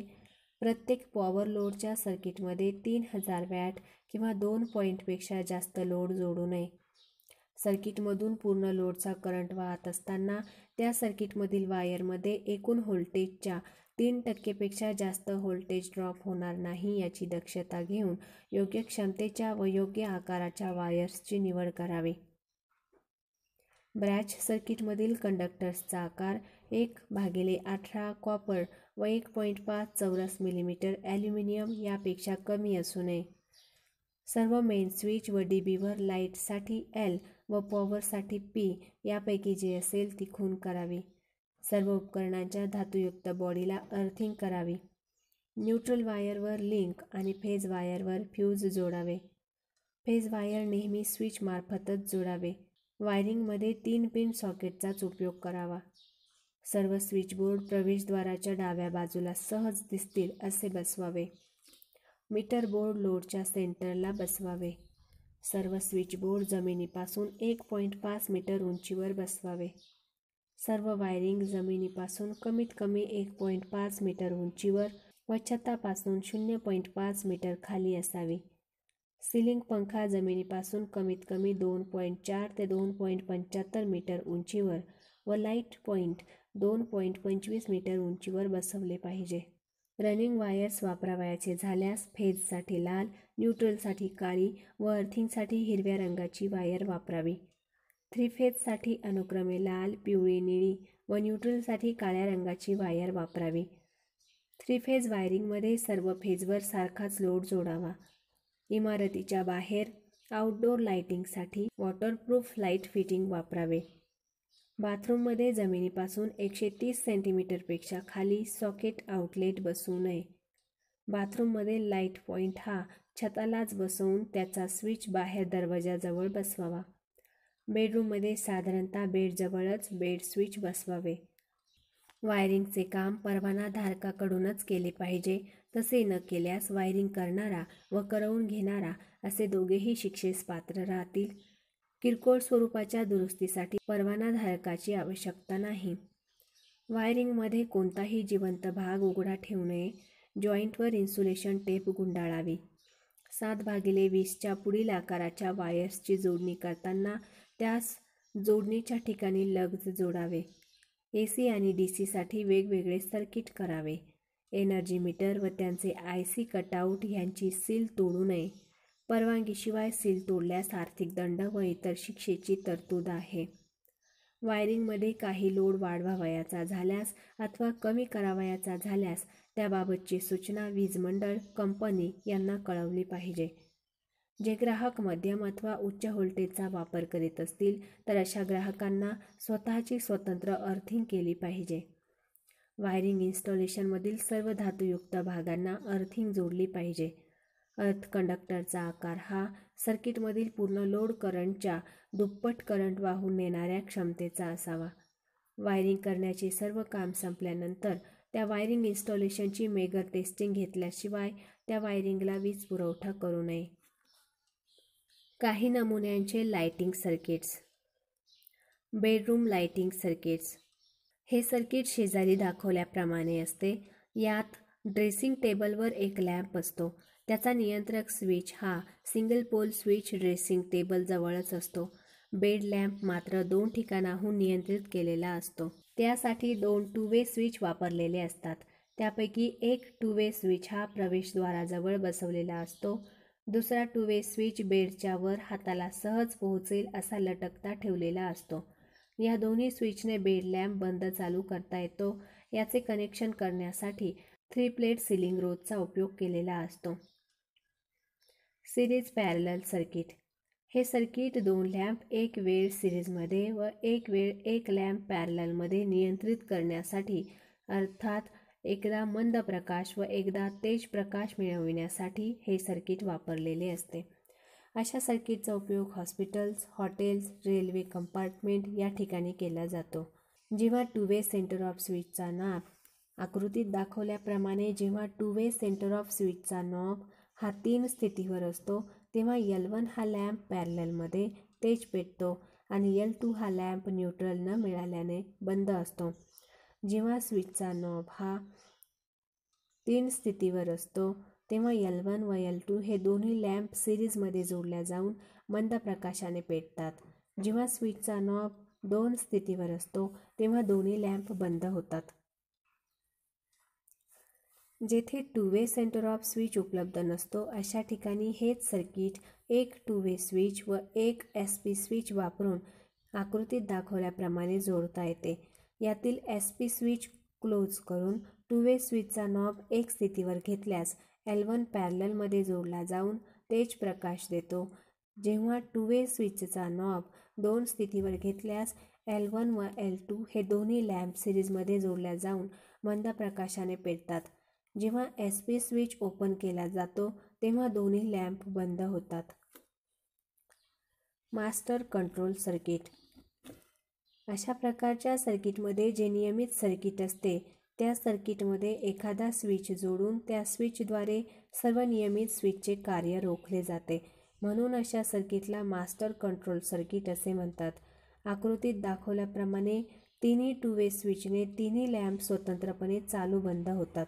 या सर्किटमध्ये एक SP switch master on switch म्हणून जोडल्यास टू वे स्विच कोणत्याही स्थितीवर असले तरी लॅम्प चालूच राहतात, बंद होत नाहीत. म्हणजेच SP स्विच हा मास्टरचे काम करतो. काही सर्किटमध्ये मास्टर ऑफसाठी सुद्धा स्विच जोडला जातो. जर एखाद्या सर्किटमध्ये मास्टर ऑन आणि मास्टर ऑफ असे दोन्ही स्विचेस वापरले असतील, तर तशा सर्किटला व्हेरिएबल मास्टर कंट्रोल सर्किट असे म्हणतात. बहुमजली इमारतीची वायरिंग. मोठमोठ्या बहुमजली इमारतीमध्ये जास्तीचा लोड असल्याकारणाने अनेक सर्किट्स काढावे लागतात. सर्किट्सची संख्या वाढल्यामुळे वायर्सची संख्या तर वाढतेच, परंतु एकूण लोड करंटही वाढतो. करंट वाढल्यामुळे कंडक्टर्सचा आकार वाढवावा लागतो. शेवटी इन्सुलेटेड कंडक्टर्सचा आकार वाढण्यावर मर्यादा येते. म्हणून आधुनिक बहुमजली इमारतीमध्ये वायरिंग करण्यासाठी खालील 2 पद्धतीचा अवलंब केला जातो. फरशी खालील डक्ट पद्धत, अंडर फ्लोअर डक्ट सिस्टीम, वर जाणारी मेन्स पद्धत, व्हर्टिकल रायझिंग मेन्स सिस्टीम. फरशी खालील डक्ट पद्धत. या पद्धतीत कॉन्ड्यूट पाईपसारखा फायबर किंवा लोखंडी पाईप फरशी खाली गाडून त्यात ड्रॉ वायर टाकलेला असतो. इमारतीच्या भिंतीवर अथवा छतापर्यंत वायरिंग नेण्यासाठी कन्सिल्ड कॉन्ड्यूट पाईप वायरिंगसारखे कॉन्ड्यूट गाडून नंतर ड्रॉ वायरच्या साहाय्याने वायर्स रन करून वायरिंग केली जाते. वर जाणारी मेन्स पद्धत. अनेक मजली इमारत असेल व प्रत्येक मजल्यावर अनेक फ्लॅट्स असतील तर या पद्धतीने वायरिंग केली जाते. यासाठी इमारतीच्या भिंतीवर सरळ उभे आयताकृती नाली खोदली जाते. त्या नालीत लोखंडी आयताकृती चेंबर सरळ उभा बसवला जातो. यासच रायझिंग मेन्स असे म्हणतात. या रायझिंग मेन्सला सर्वात खालच्या मजल्यापासून वीज पुरवठा करावयाचा असतो. खालच्या मजल्यापासून वर प्रत्येक मजल्यावर ट्री सिस्टीम पद्धतीने रायझिंग मेन्सला टॅपिंग घेऊन त्या मजल्याच्या मेन बोर्डला जोडणी केली जाते. तेथून डिस्ट्रीब्युशन पद्धतीने सब डिस्ट्रीब्युशन बोर्ड व स्विच बोर्डला जोडणी केलेली असते. अशा प्रकारे सर्व जोडणी झाल्यानंतर रायझिंग मेन्सचा लोखंडी चेंबर बंद केला जातो. नंतर भिंतीवर प्लॅस्टर केले जाते. वायरिंगमधील दोष, कारणे व उपाय. वायरिंग इन्स्टॉलेशनमध्ये सर्वसाधारणपणे खालील दोष घडून येतात. ओपन सर्किट, शॉर्ट सर्किट आणि ग्राउंड. Open circuit.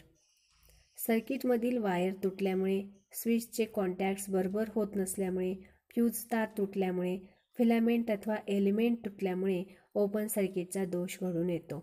हा दोष दूर करण्यासाठी सिरीज टेस्ट लॅम्प अथवा मेगरने कंटिन्युटी टेस्ट घेऊन दोषाचे ठिकाण माहीत करावे व आवश्यक ती जोडणी करून अखंडता आणावी.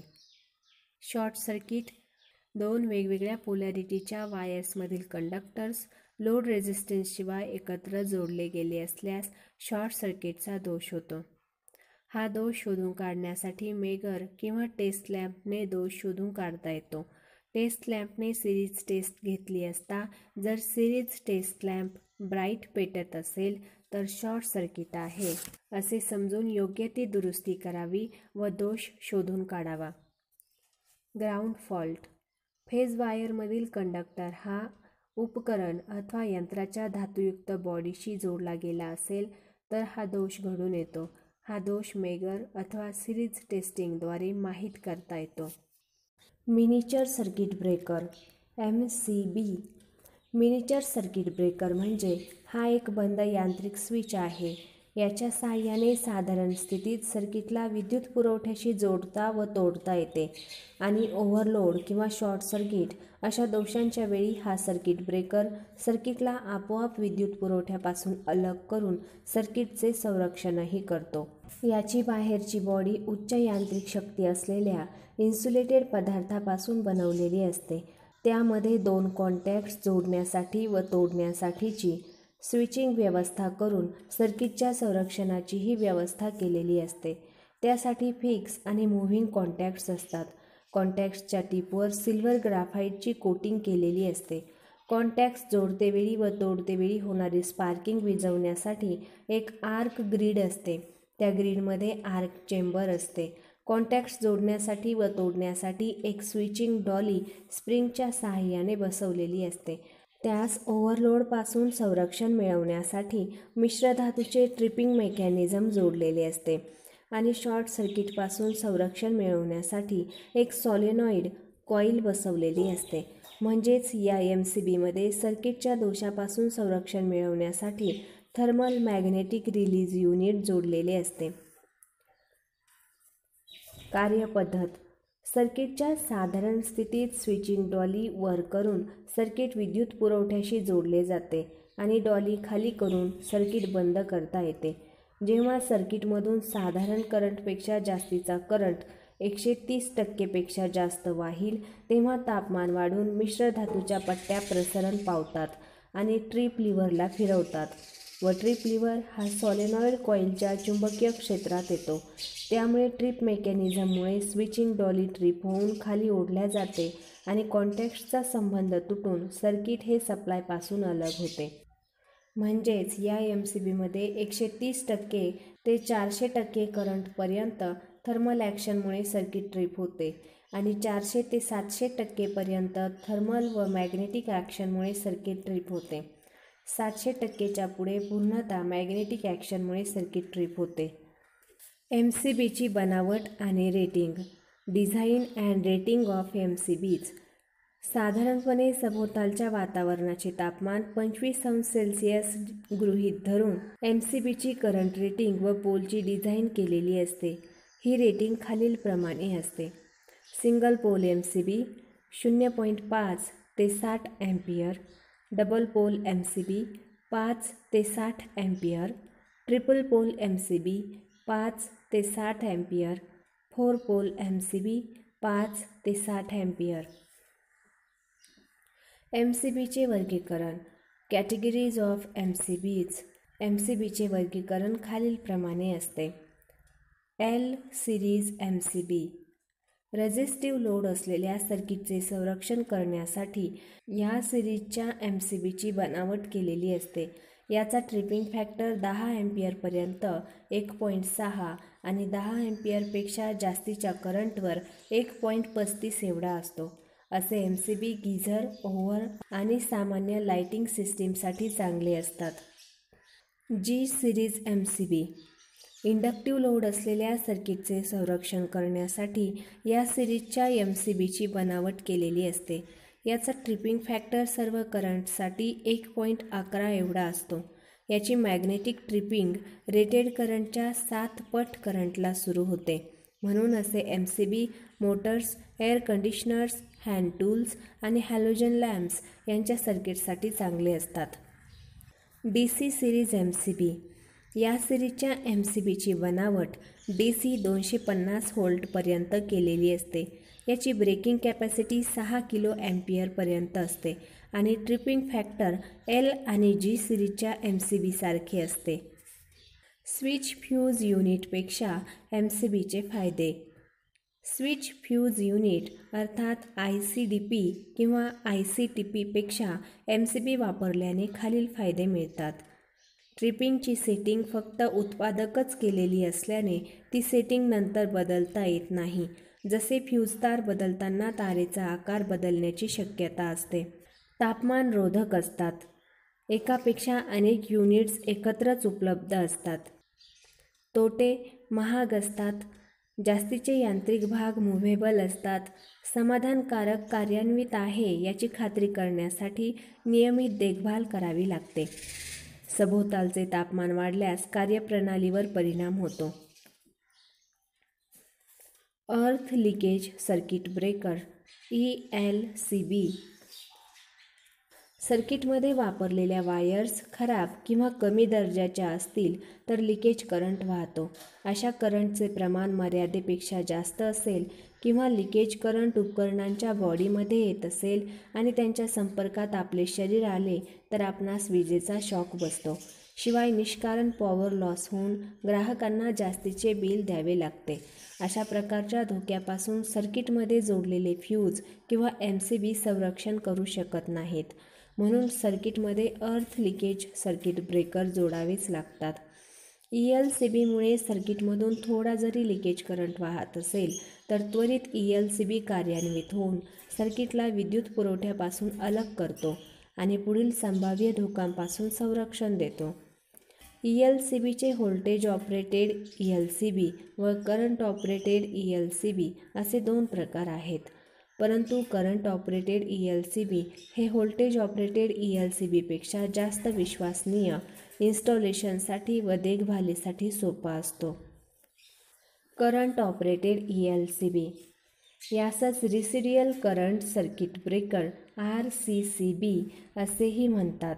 याची रचना आकृतीत दाखवल्याप्रमाणे असते. म्हणजेच यामध्ये एक गोल आकाराचा टाराइड उच्च परमिएबिलिटी असलेल्या मॅग्नेटिक मटेरियलचा कोअर असतो. त्या कोअरवर 2 प्रायमरी वाइंडिंग एकमेकांच्या विरुद्ध दिशेने गुंडाळलेल्या असतात. एक प्रायमरी लाईनच्या सिरीजमध्ये आणि दुसरी प्रायमरी न्यूट्रलच्या सिरीजमध्ये गुंडाळलेली असते.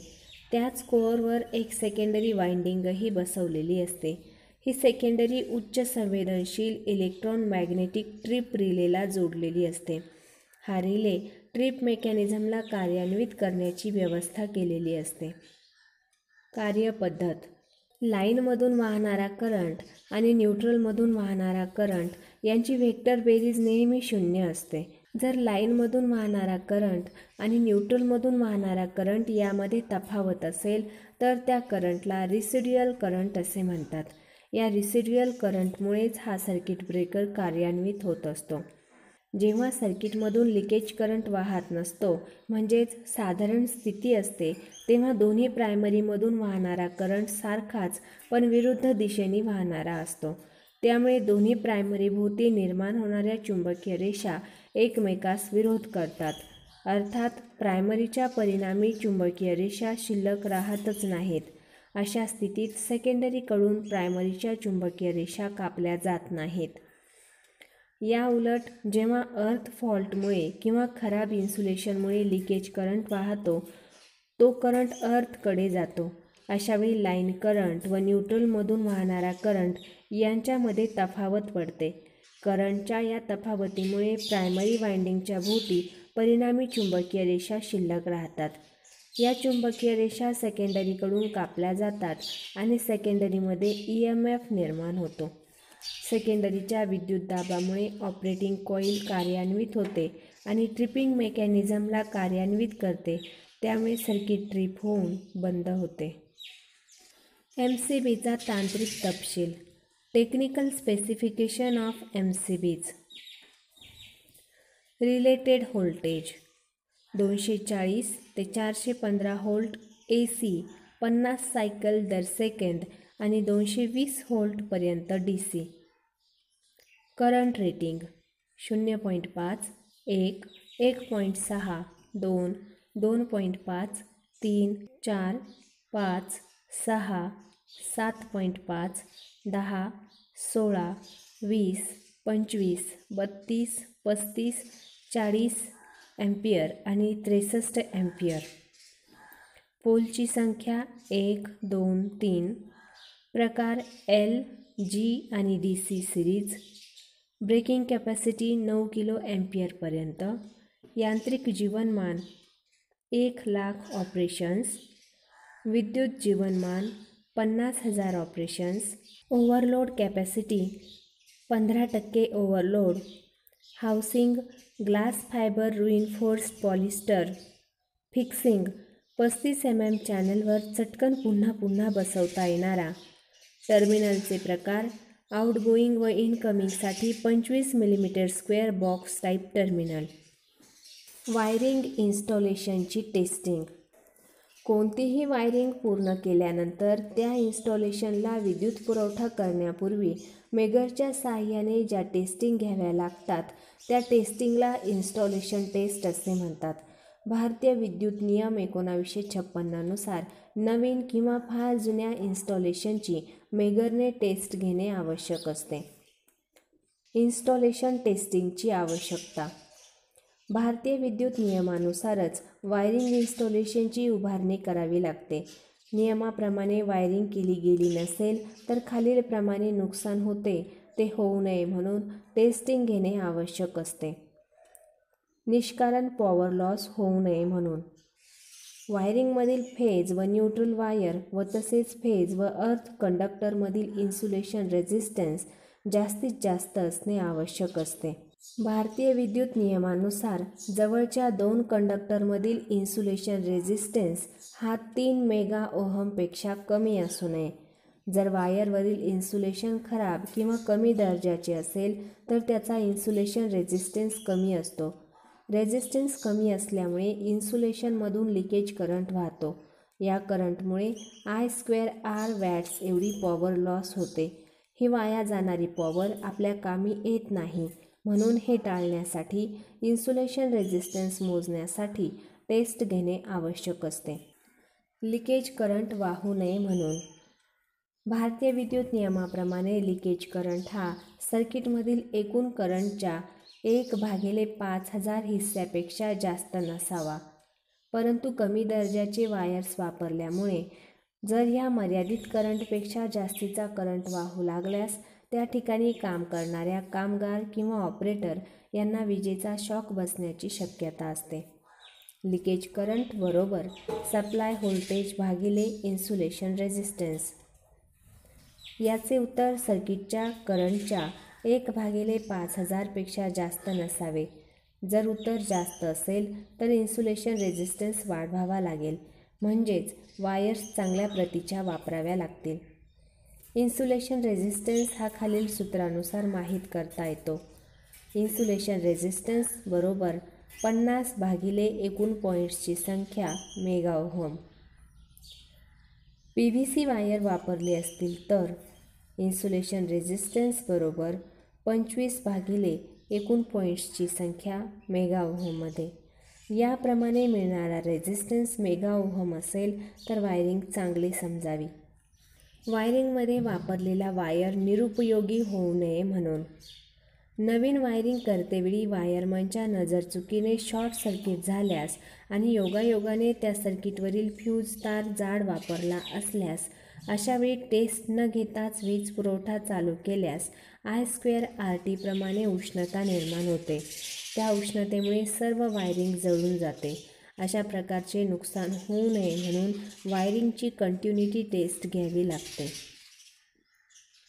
वायरिंग नियमाप्रमाणे जोडली किंवा नाही ते पाहण्यासाठी सुरक्षिततेच्या दृष्टिकोनातून फेज किंवा पॉझिटिव्ह वायर नेहमी स्विचमार्फत व न्यूट्रल किंवा निगेटिव्ह वायर कन्झ्युमिंग डिव्हाइसला जोडली गेली पाहिजे. जर वायर्सची अदलाबदल झाली तर भविष्यात दुरुस्ती किंवा वाढ करावयाची झाल्यास स्विचवर विसंबून राहून काम करता येत नाही. अशावेळी संपूर्ण वायरिंग इन्स्टॉलेशन बंद करावे लागते. व्यावहारिकदृष्ट्या ते योग्य नसते, म्हणून वायरिंगची पोलॅरिटी टेस्ट घेणे आवश्यक असते. इन्स्टॉलेशन टेस्ट घेण्याच्या पद्धती. नवीन वायरिंग इन्स्टॉलेशनला विद्युत पुरवठा करण्यापूर्वी खालील टेस्ट घ्याव्या लागतात. Insulation resistance test. Insulation resistance म्हणजे एखाद्या सर्किटमधील कंडक्टर आणि अर्थिंग असणाऱ्या रेझिस्टन्सला किंवा कोणत्याही इन्सुलेटिंग पदार्थातून वाहणाऱ्या लिकेज करंटला होणाऱ्या विरोधास इन्सुलेशन रेझिस्टन्स असे म्हणतात. भारतीय विद्युत नियमाप्रमाणे हा इन्सुलेशन रेझिस्टन्स कंडक्टर ते अर्थ यामध्ये 1 मेगाओहम पेक्षा कमी असू नये आणि कंडक्टर ते कंडक्टर यामध्ये 3 मेगाओहम पेक्षा कमी असू नये, तरच वायरिंग इन्स्टॉलेशन चांगले आहे असे समजावे. हा इन्सुलेशन रेझिस्टन्स मेगरने प्रत्यक्ष मोजून पाहता येतो. त्यासाठी खालील टेस्ट घ्याव्यात. कंडक्टर ते अर्थ इन्सुलेशन रेझिस्टन्स टेस्ट. ही टेस्ट घेण्यासाठी आकृतीत दाखवल्याप्रमाणे मेन स्विच बंद करून त्यातील फ्यूज किटकॅट काढून घ्यावेत. मेन स्विचमधील लोडला जोडलेले आउटगोईंग टर्मिनल एका जाड लिंकने शॉर्ट करावे. सर्व लॅम्प, पंखे व पंख्यांचे रेग्युलेटर्स इत्यादी सर्किटमध्ये जोडून ठेवावे. सर्व स्विचेस व पंख्यांचे रेग्युलेटर्स ऑन ठेवावेत. डीबीमधील सर्व फ्यूजेस डीबीमध्येच व्यवस्थित बसवून घ्यावे. मेगरचा ई टर्मिनल मेन स्विचच्या अर्थ टर्मिनलशी व एल टर्मिनल मेन स्विचच्या शॉर्ट केलेल्या टर्मिनलशी जोडून मेगरचे हँडल 160 RPMने फिरवावे. यावेळी मेगरच्या रीडिंगची नोंद घ्यावी. जर मेगरचे रीडिंग 1 मेगाओहमपेक्षा कमी येत नसेल तर वायरिंग योग्य समजावी. कंडक्टर ते कंडक्टर इन्सुलेशन रेझिस्टन्स टेस्ट. ही टेस्ट घेण्यासाठी आकृतीत दाखवल्याप्रमाणे मेन स्विच बंद करून त्यातील फ्यूज किटकॅट काढून घ्यावेत. डीबीमधील सर्व फ्यूजेस डीबीमध्येच व्यवस्थित बसवून घ्यावे. सर्व स्विचेस ऑफ ठेवावेत. सर्व लॅम्प, पंखे इत्यादी सर्किटमधून काढून टाकावे. मेगरचे ई व एल टर्मिनल मेन स्विचच्या आउटगोईंग टर्मिनलशी जोडावे. मेगरचे हँडल 160 RPMने फिरवावे. यावेळी मेगरच्या रीडिंगची नोंद करावी. जर मेगरची रीडिंग 1 मेगाओहमपेक्षा जास्त येत असेल तर वायरिंग योग्य समजावी. Continuity test. ही टेस्ट घेण्यासाठी मेन स्विच बंद करून त्यातील फ्यूज किटकॅट काढून घ्यावेत. डीबीमधील सर्व फ्यूजेस डीबीमध्येच व्यवस्थित बसवून घ्यावे. सर्व स्विचेस व पंख्याचे रेग्युलेटर्स ऑन ठेवावेत. सर्व लॅम्प, पंखे इत्यादी सर्किटमध्ये जोडावे. मेगरचे ई व एल टर्मिनल मेन स्विचच्या आउटगोईंग टर्मिनलशी जोडावे. मेगरचे हँडल 160 RPMने फिरवावे. यावेळी मेगरच्या रीडिंगची नोंद करावी. जर मेगरची रीडिंग 0 दाखवत असेल तर सर्किटमध्ये कंटिन्युटी आहे असे समजावे आणि जर रीडिंग अनंत इन्फिनिटी दाखवत असेल तर सर्किटमध्ये ओपन आहे असे समजावे. शॉर्ट सर्किट अथवा ग्राउंड टेस्ट. वायरिंगमध्ये शॉर्ट अथवा ग्राउंड आहे का ते पाहण्यासाठी सर्किटमधील लॅम्प्स, फॅन व इतर सर्व लोड रेझिस्टन्स सर्किटपासून वेगळे करावे. बाकी इतर साधनांची स्थिती कंटिन्युटी टेस्ट सारखीच ठेवावी. जर मेगरची रीडिंग 0 मिळत असल्यास वायरिंगमध्ये शॉर्ट सर्किट आहे असे समजावे. रीडिंग अनंत मिळत असल्यास वायरिंग योग्य आहे असे समजावे. ग्राउंड फॉल्ट आहे का हे पाहण्यासाठी वरीलप्रमाणे स्थिती ठेवून मेगरचे ई टर्मिनल मेन स्विचच्या अर्थ पॉईंटला व एल टर्मिनल आउटगोईंग टर्मिनलशी जोडावे. जर मेगरची रीडिंग 0 दाखवत असेल तर वायरिंगमधील जे टोक मेगरच्या एल टर्मिनलशी जोडलेले आहे त्यामध्ये व अर्थमध्ये शॉर्ट आहे असे समजावे. वायरिंग नेमके कोणत्या ठिकाणी शॉर्ट सर्किट आहे हे पाहण्यासाठी एका सर्किटची स्वतंत्र टेस्ट घ्यावी. ज्या सर्किटमध्ये शॉर्ट असेल त्या सर्किटमधील सर्व स्विचेस ऑफ करून टेस्ट घ्यावी. यावेळी क्रमाक्रमाने एक एक स्विच ऑन करीत जावे. जो स्विच ऑन केला असता मेगर 0 रीडिंग दाखवत असेल त्या पॉईंटवर शॉर्ट आहे असे समजावे. Polarity test. सप्लायची फेज अथवा पॉझिटिव्ह वायर स्विचमार्फत जोडली किंवा नाही हे पाहण्यासाठी घेण्यात येणाऱ्या टेस्टला पोलॅरिटी टेस्ट असे म्हणतात. ही टेस्ट लॅम्प अथवा निऑन टेस्टरने घेतली जाते. त्यासाठी सॉकेट आउटलेटचा स्विच ऑन करून सप्लाय चालू करावा. सॉकेटच्या उजव्या टर्मिनलमध्ये निऑन टेस्टर जोडावा. जर स्विच चालू असताना निऑन टेस्टर पेटला आणि स्विच बंद असताना टेस्टर बंद होऊ लागला तर पोलॅरिटी बरोबर आहे असे समजावे. टेस्ट लॅम्पने पोलॅरिटी पाहावयाची असल्यास वायरिंग इन्स्टॉलेशनला सप्लाय देऊन स्विचवरील झाकण खोलून घ्यावे. स्विच चालू करावा. नंतर टेस्ट लॅम्पचे एक टोक स्विचच्या टर्मिनलशी व दुसरे टोक अर्थ कंटिन्युटी कंडक्टरशी जोडावे. जर चांगल्या स्थितीत लॅम्प प्रकाश देऊ लागला तर पोलॅरिटी बरोबर आहे असे समजावे. अर्थ कंटिन्युटी टेस्ट. या टेस्टमध्ये फक्त अर्थिंगची अखंडता आहे किंवा नाही एवढेच समजते. त्यासाठी टेस्ट लॅम्पचे एक टोक अर्थ पॉईंटला व दुसरे टोक फेज वायरला जोडावे. जर लॅम्प सतेज पेटला तर अर्थिंग चांगली आहे असे समजावे. याशिवाय अर्थिंग परिणामकारक आहे किंवा नाही, नियमाप्रमाणे अर्थिंगचा रेझिस्टन्स आहे किंवा नाही हे पाहण्यासाठी अर्थ रेझिस्टन्स टेस्ट घ्यावी लागते. त्या टेस्टविषयीची माहिती अर्थिंग पाठात आपण वाचली आहे. Cinema autography rules. नियम 8. भारतीय विद्युत नियम 1956च्या नियम 92 नुसार सिनेमाघरावर आकाशातील विजेपासून सुरक्षा मिळवण्यासाठी योग्य प्रकारे अर्थ केलेला लाइटनिंग कंडक्टर उभारला पाहिजे. नियम 25 सिनेमा प्रोजेक्टरसाठी विजेच्या प्रकाशाच्या व्यतिरिक्त अन्य कोणत्या प्रकारचा प्रकाश उपयोगात आणला जाऊ नये. इलेक्ट्रिकल इन्स्टॉलेशनची वायरिंग भारतीय मानक संस्था IS 732/1963 नुसारच व विद्युत नियम 1956 अनुसारच केली पाहिजे. संपूर्ण वायरिंग मेटल कॉन्ड्यूटमधूनच केली पाहिजे. सिनेमाघराची वायरिंग.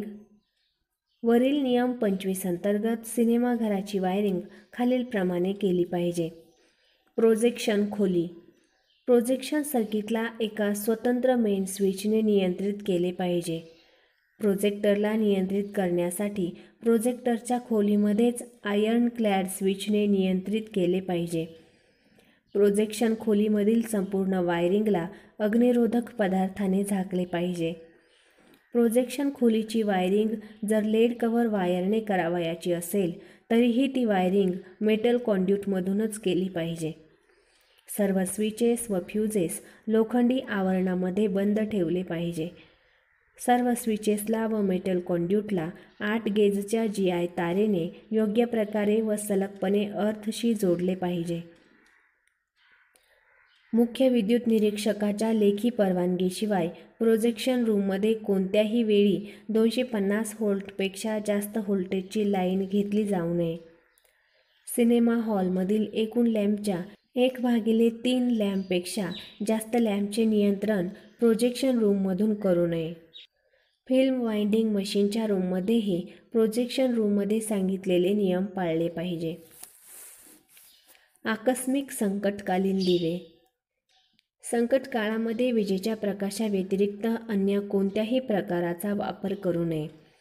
संकटकालीन उपयोगासाठी वापरण्यात येणाऱ्या दिव्यांसाठी खालीलप्रमाणे वायरिंग केली पाहिजे. संकटकालीन दिव्यासाठी विजेचा पुरवठा हा स्वतंत्र बॅटरी किंवा जनरेटरपासून घ्यावा. जर त्याच ठिकाणी विजेची निर्मिती करण्यात येत असेल तर अशा एमर्जन्सी लाईट्ससाठी स्वतंत्र वेगळा मेन स्विच जोडावा. जर विजेचा पुरवठा बाहेरून घेण्यात आला असेल तर अशा दिव्यांसाठी वेगळा पोल फ्यूज व मीटर बसवले पाहिजे. आकस्मिक संकट काळासाठी खालीलप्रमाणे दिवे लावले पाहिजे. श्रवणगृहामध्ये 200 वॅटचे 2 दिवे जोडून ते स्वतंत्रपणे नियंत्रित केले पाहिजे.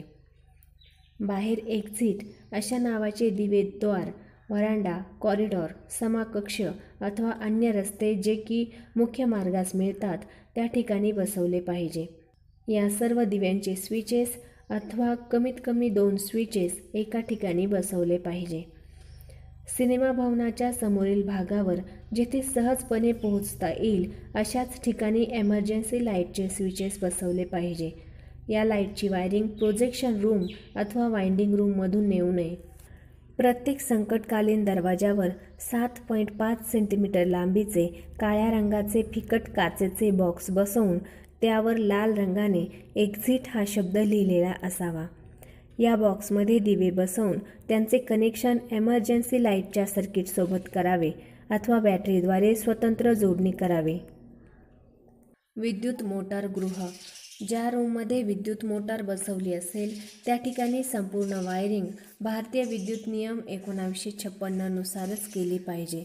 अशा रूममध्ये इलेक्ट्रिकल शॉकपासून बचाव आणि उपचार पद्धतीविषयी निर्देश असलेले चार्ट किंवा नकाशा लावलेला असावा. Fire insurance rule. हे नियम सिनेमा हॉल, सभामंडप, रंगमंच, मनोरंजन मंच इत्यादी ठिकाणी लागू आहेत. अशा ठिकाणी वायरिंग करताना IE रूल व्यतिरिक्त हे नियम पाळले पाहिजे. इन्स्टॉलेशनची संपूर्ण वायरिंग हेवी गेज कॉन्ड्यूट पाईपमधून केली पाहिजे. वीज पुरवठा करणाऱ्याने त्याची सर्व्हिस लाईन स्टील आर्म केबलद्वारे नेऊ शकतात. इन्स्टॉलेशनमधील मशीनला 8 गेजच्या तांब्याच्या तारेने योग्य प्रकारे अर्थ केले पाहिजे. स्टेज, जेथे जनता बसण्याची व्यवस्था आहे ते ठिकाण आणि बाहेर जाण्याचा मार्ग अथवा द्वार यासाठी वेगळे सर्किट काढावेत. वरील 3 सर्किटशिवाय जर आर्क लॅम्प लावण्याची परवानगी मिळाली असेल तर त्या लॅम्पचे सर्किट वेगळे असले पाहिजे.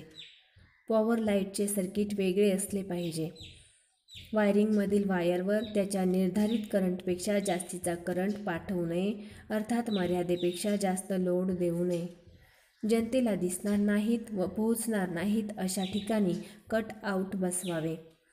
स्टेजची वायरिंग उघडी ठेवू नये.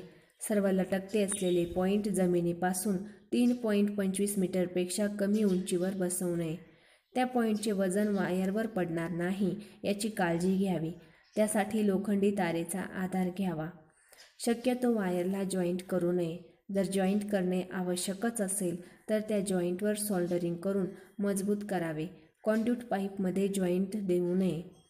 वायरिंगचा नकाशा व्यवस्थापकाच्या खोलीमध्ये नेहमीसाठी भिंतीवर लावलेला असावा. स्वाध्याय. एक लाइटनिंग सबसर्किटमध्ये जास्तीत जास्त किती करंट मान्य असतो? 5 अँपिअर. एका पॉवर सबसर्किटमध्ये जास्तीत जास्त किती करंट मान्य असतो? 15 अँपिअर. एका लाइटिंग सबसर्किटमध्ये भारतीय विद्युत नियमानुसार जास्तीत जास्त किती पॉईंट जोडले पाहिजे? 10. भारतीय विद्युत नियमानुसार एका पॉवर सबसर्किटमध्ये जास्तीत जास्त किती पॉईंट जोडले पाहिजे? 2. एका लाइटिंग सबसर्किटवर जास्तीत जास्त किती वॅटचा लोड जोडला पाहिजे? 800 वॅट.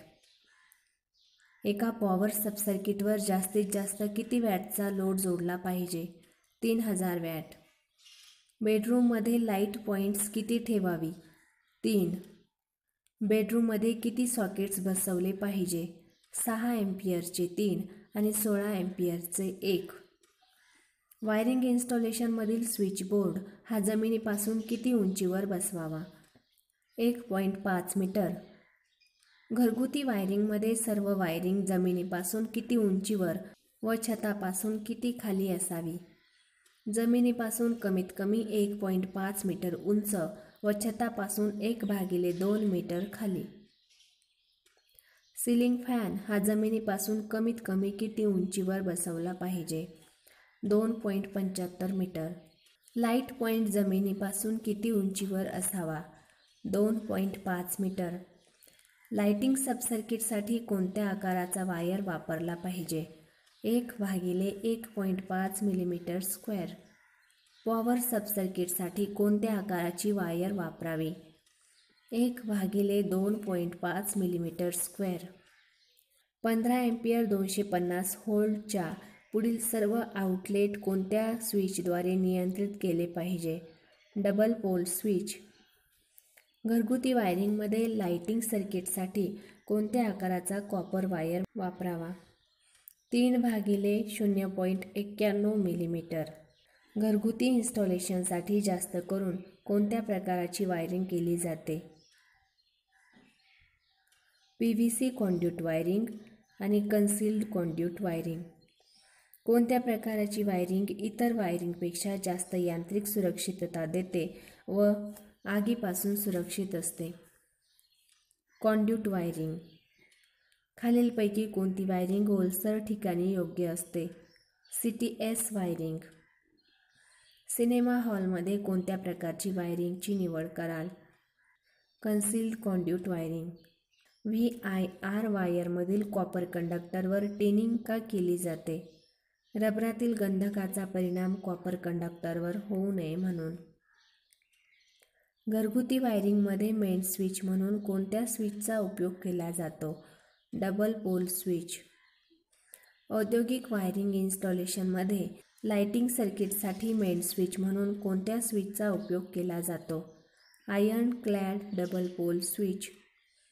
औद्योगिक वायरिंग इन्स्टॉलेशनमध्ये लाइटिंग सर्किटसाठी मेन स्विच म्हणून कोणत्या स्विचचा उपयोग केला जातो? ICTPNL. स्विच हा नेहमी कोठे बसवला पाहिजे? फेज वायरच्या सिरीजमध्ये. चूक किंवा बरोबर.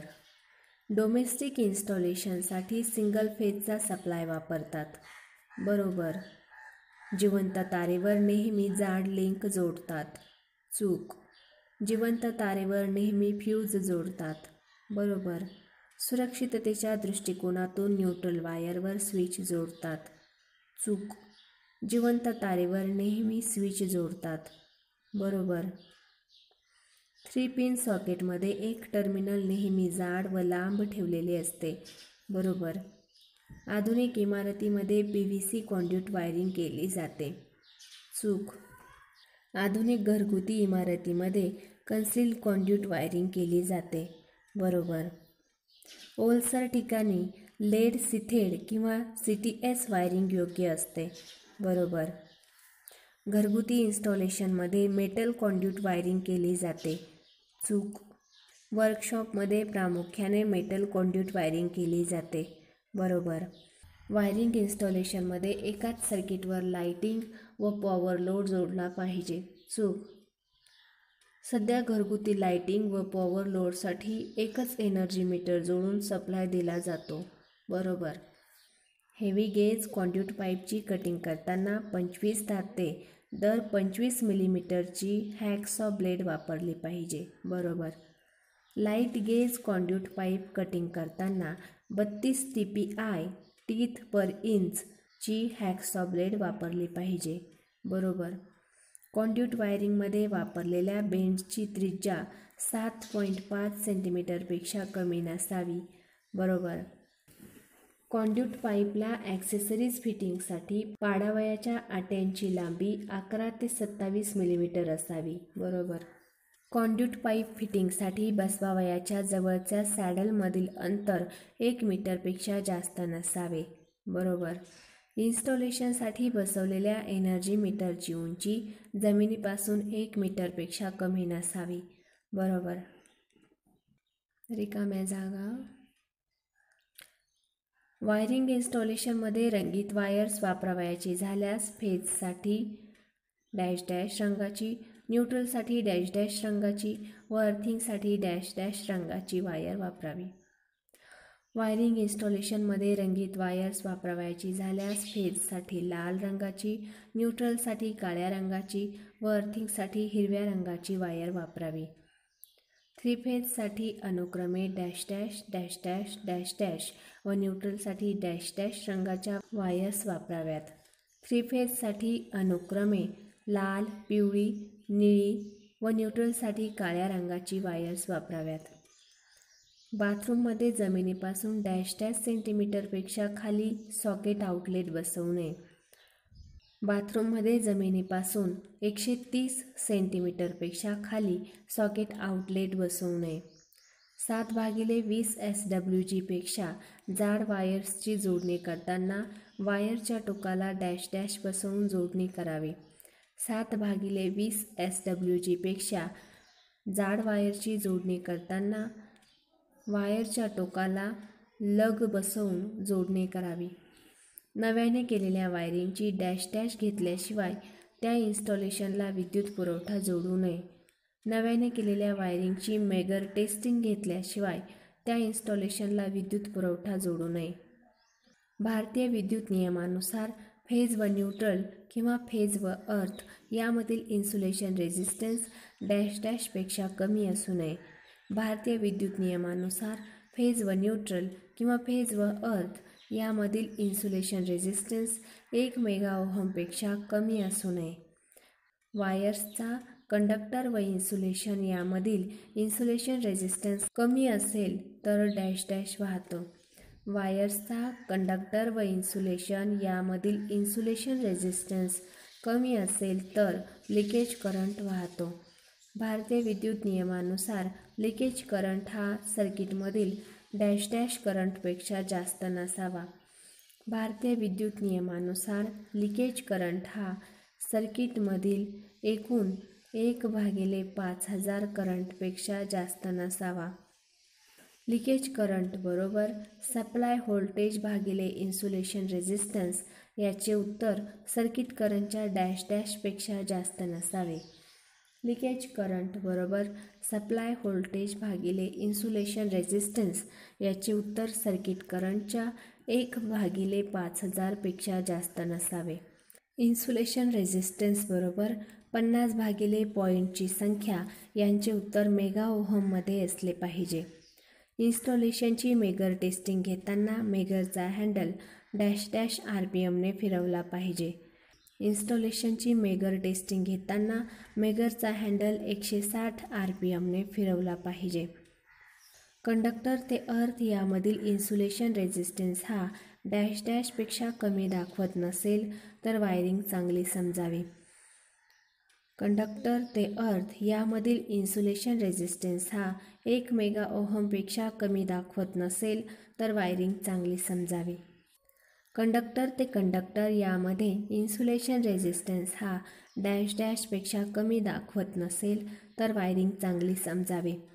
कंडक्टर ते कंडक्टर यामध्ये इन्सुलेशन रेझिस्टन्स हा 1 मेगाओहमपेक्षा कमी दाखवत नसेल तर वायरिंग चांगली समजावे. वायरिंग इन्स्टॉलेशनच्या मेगर टेस्टिंगमध्ये कोणताही कन्झ्युमिंग डिव्हाइस सर्किटमध्ये जोडलेला नसतानाही मेगरची रीडिंग 0 दाखवत असेल तर डॅश डॅश दोष असतो. वायरिंग इन्स्टॉलेशनच्या मेगर टेस्टिंगमध्ये कोणताही कन्झ्युमिंग डिव्हाइस सर्किटमध्ये जोडलेला नसतानाही मेगरची रीडिंग 0 दाखवत असेल तर शॉर्ट सर्किट दोष असतो. भारतीय विद्युत नियम 1956 नुसारच वायरिंग इन्स्टॉलेशनची उभारणी IS डॅश डॅशनुसार केली पाहिजे. भारतीय विद्युत नियम 1956 नुसारच वायरिंग इन्स्टॉलेशनची उभारणी IS 732/1963 नुसार केली पाहिजे.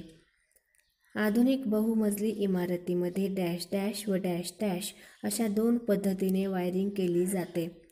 आधुनिक बहुमजली इमारतीमध्ये अंडरफ्लोअर डक्ट सिस्टीम व व्हर्टिकल रायझिंग मेन्स सिस्टीम अशा 2 पद्धतीने वायरिंग केली जाते.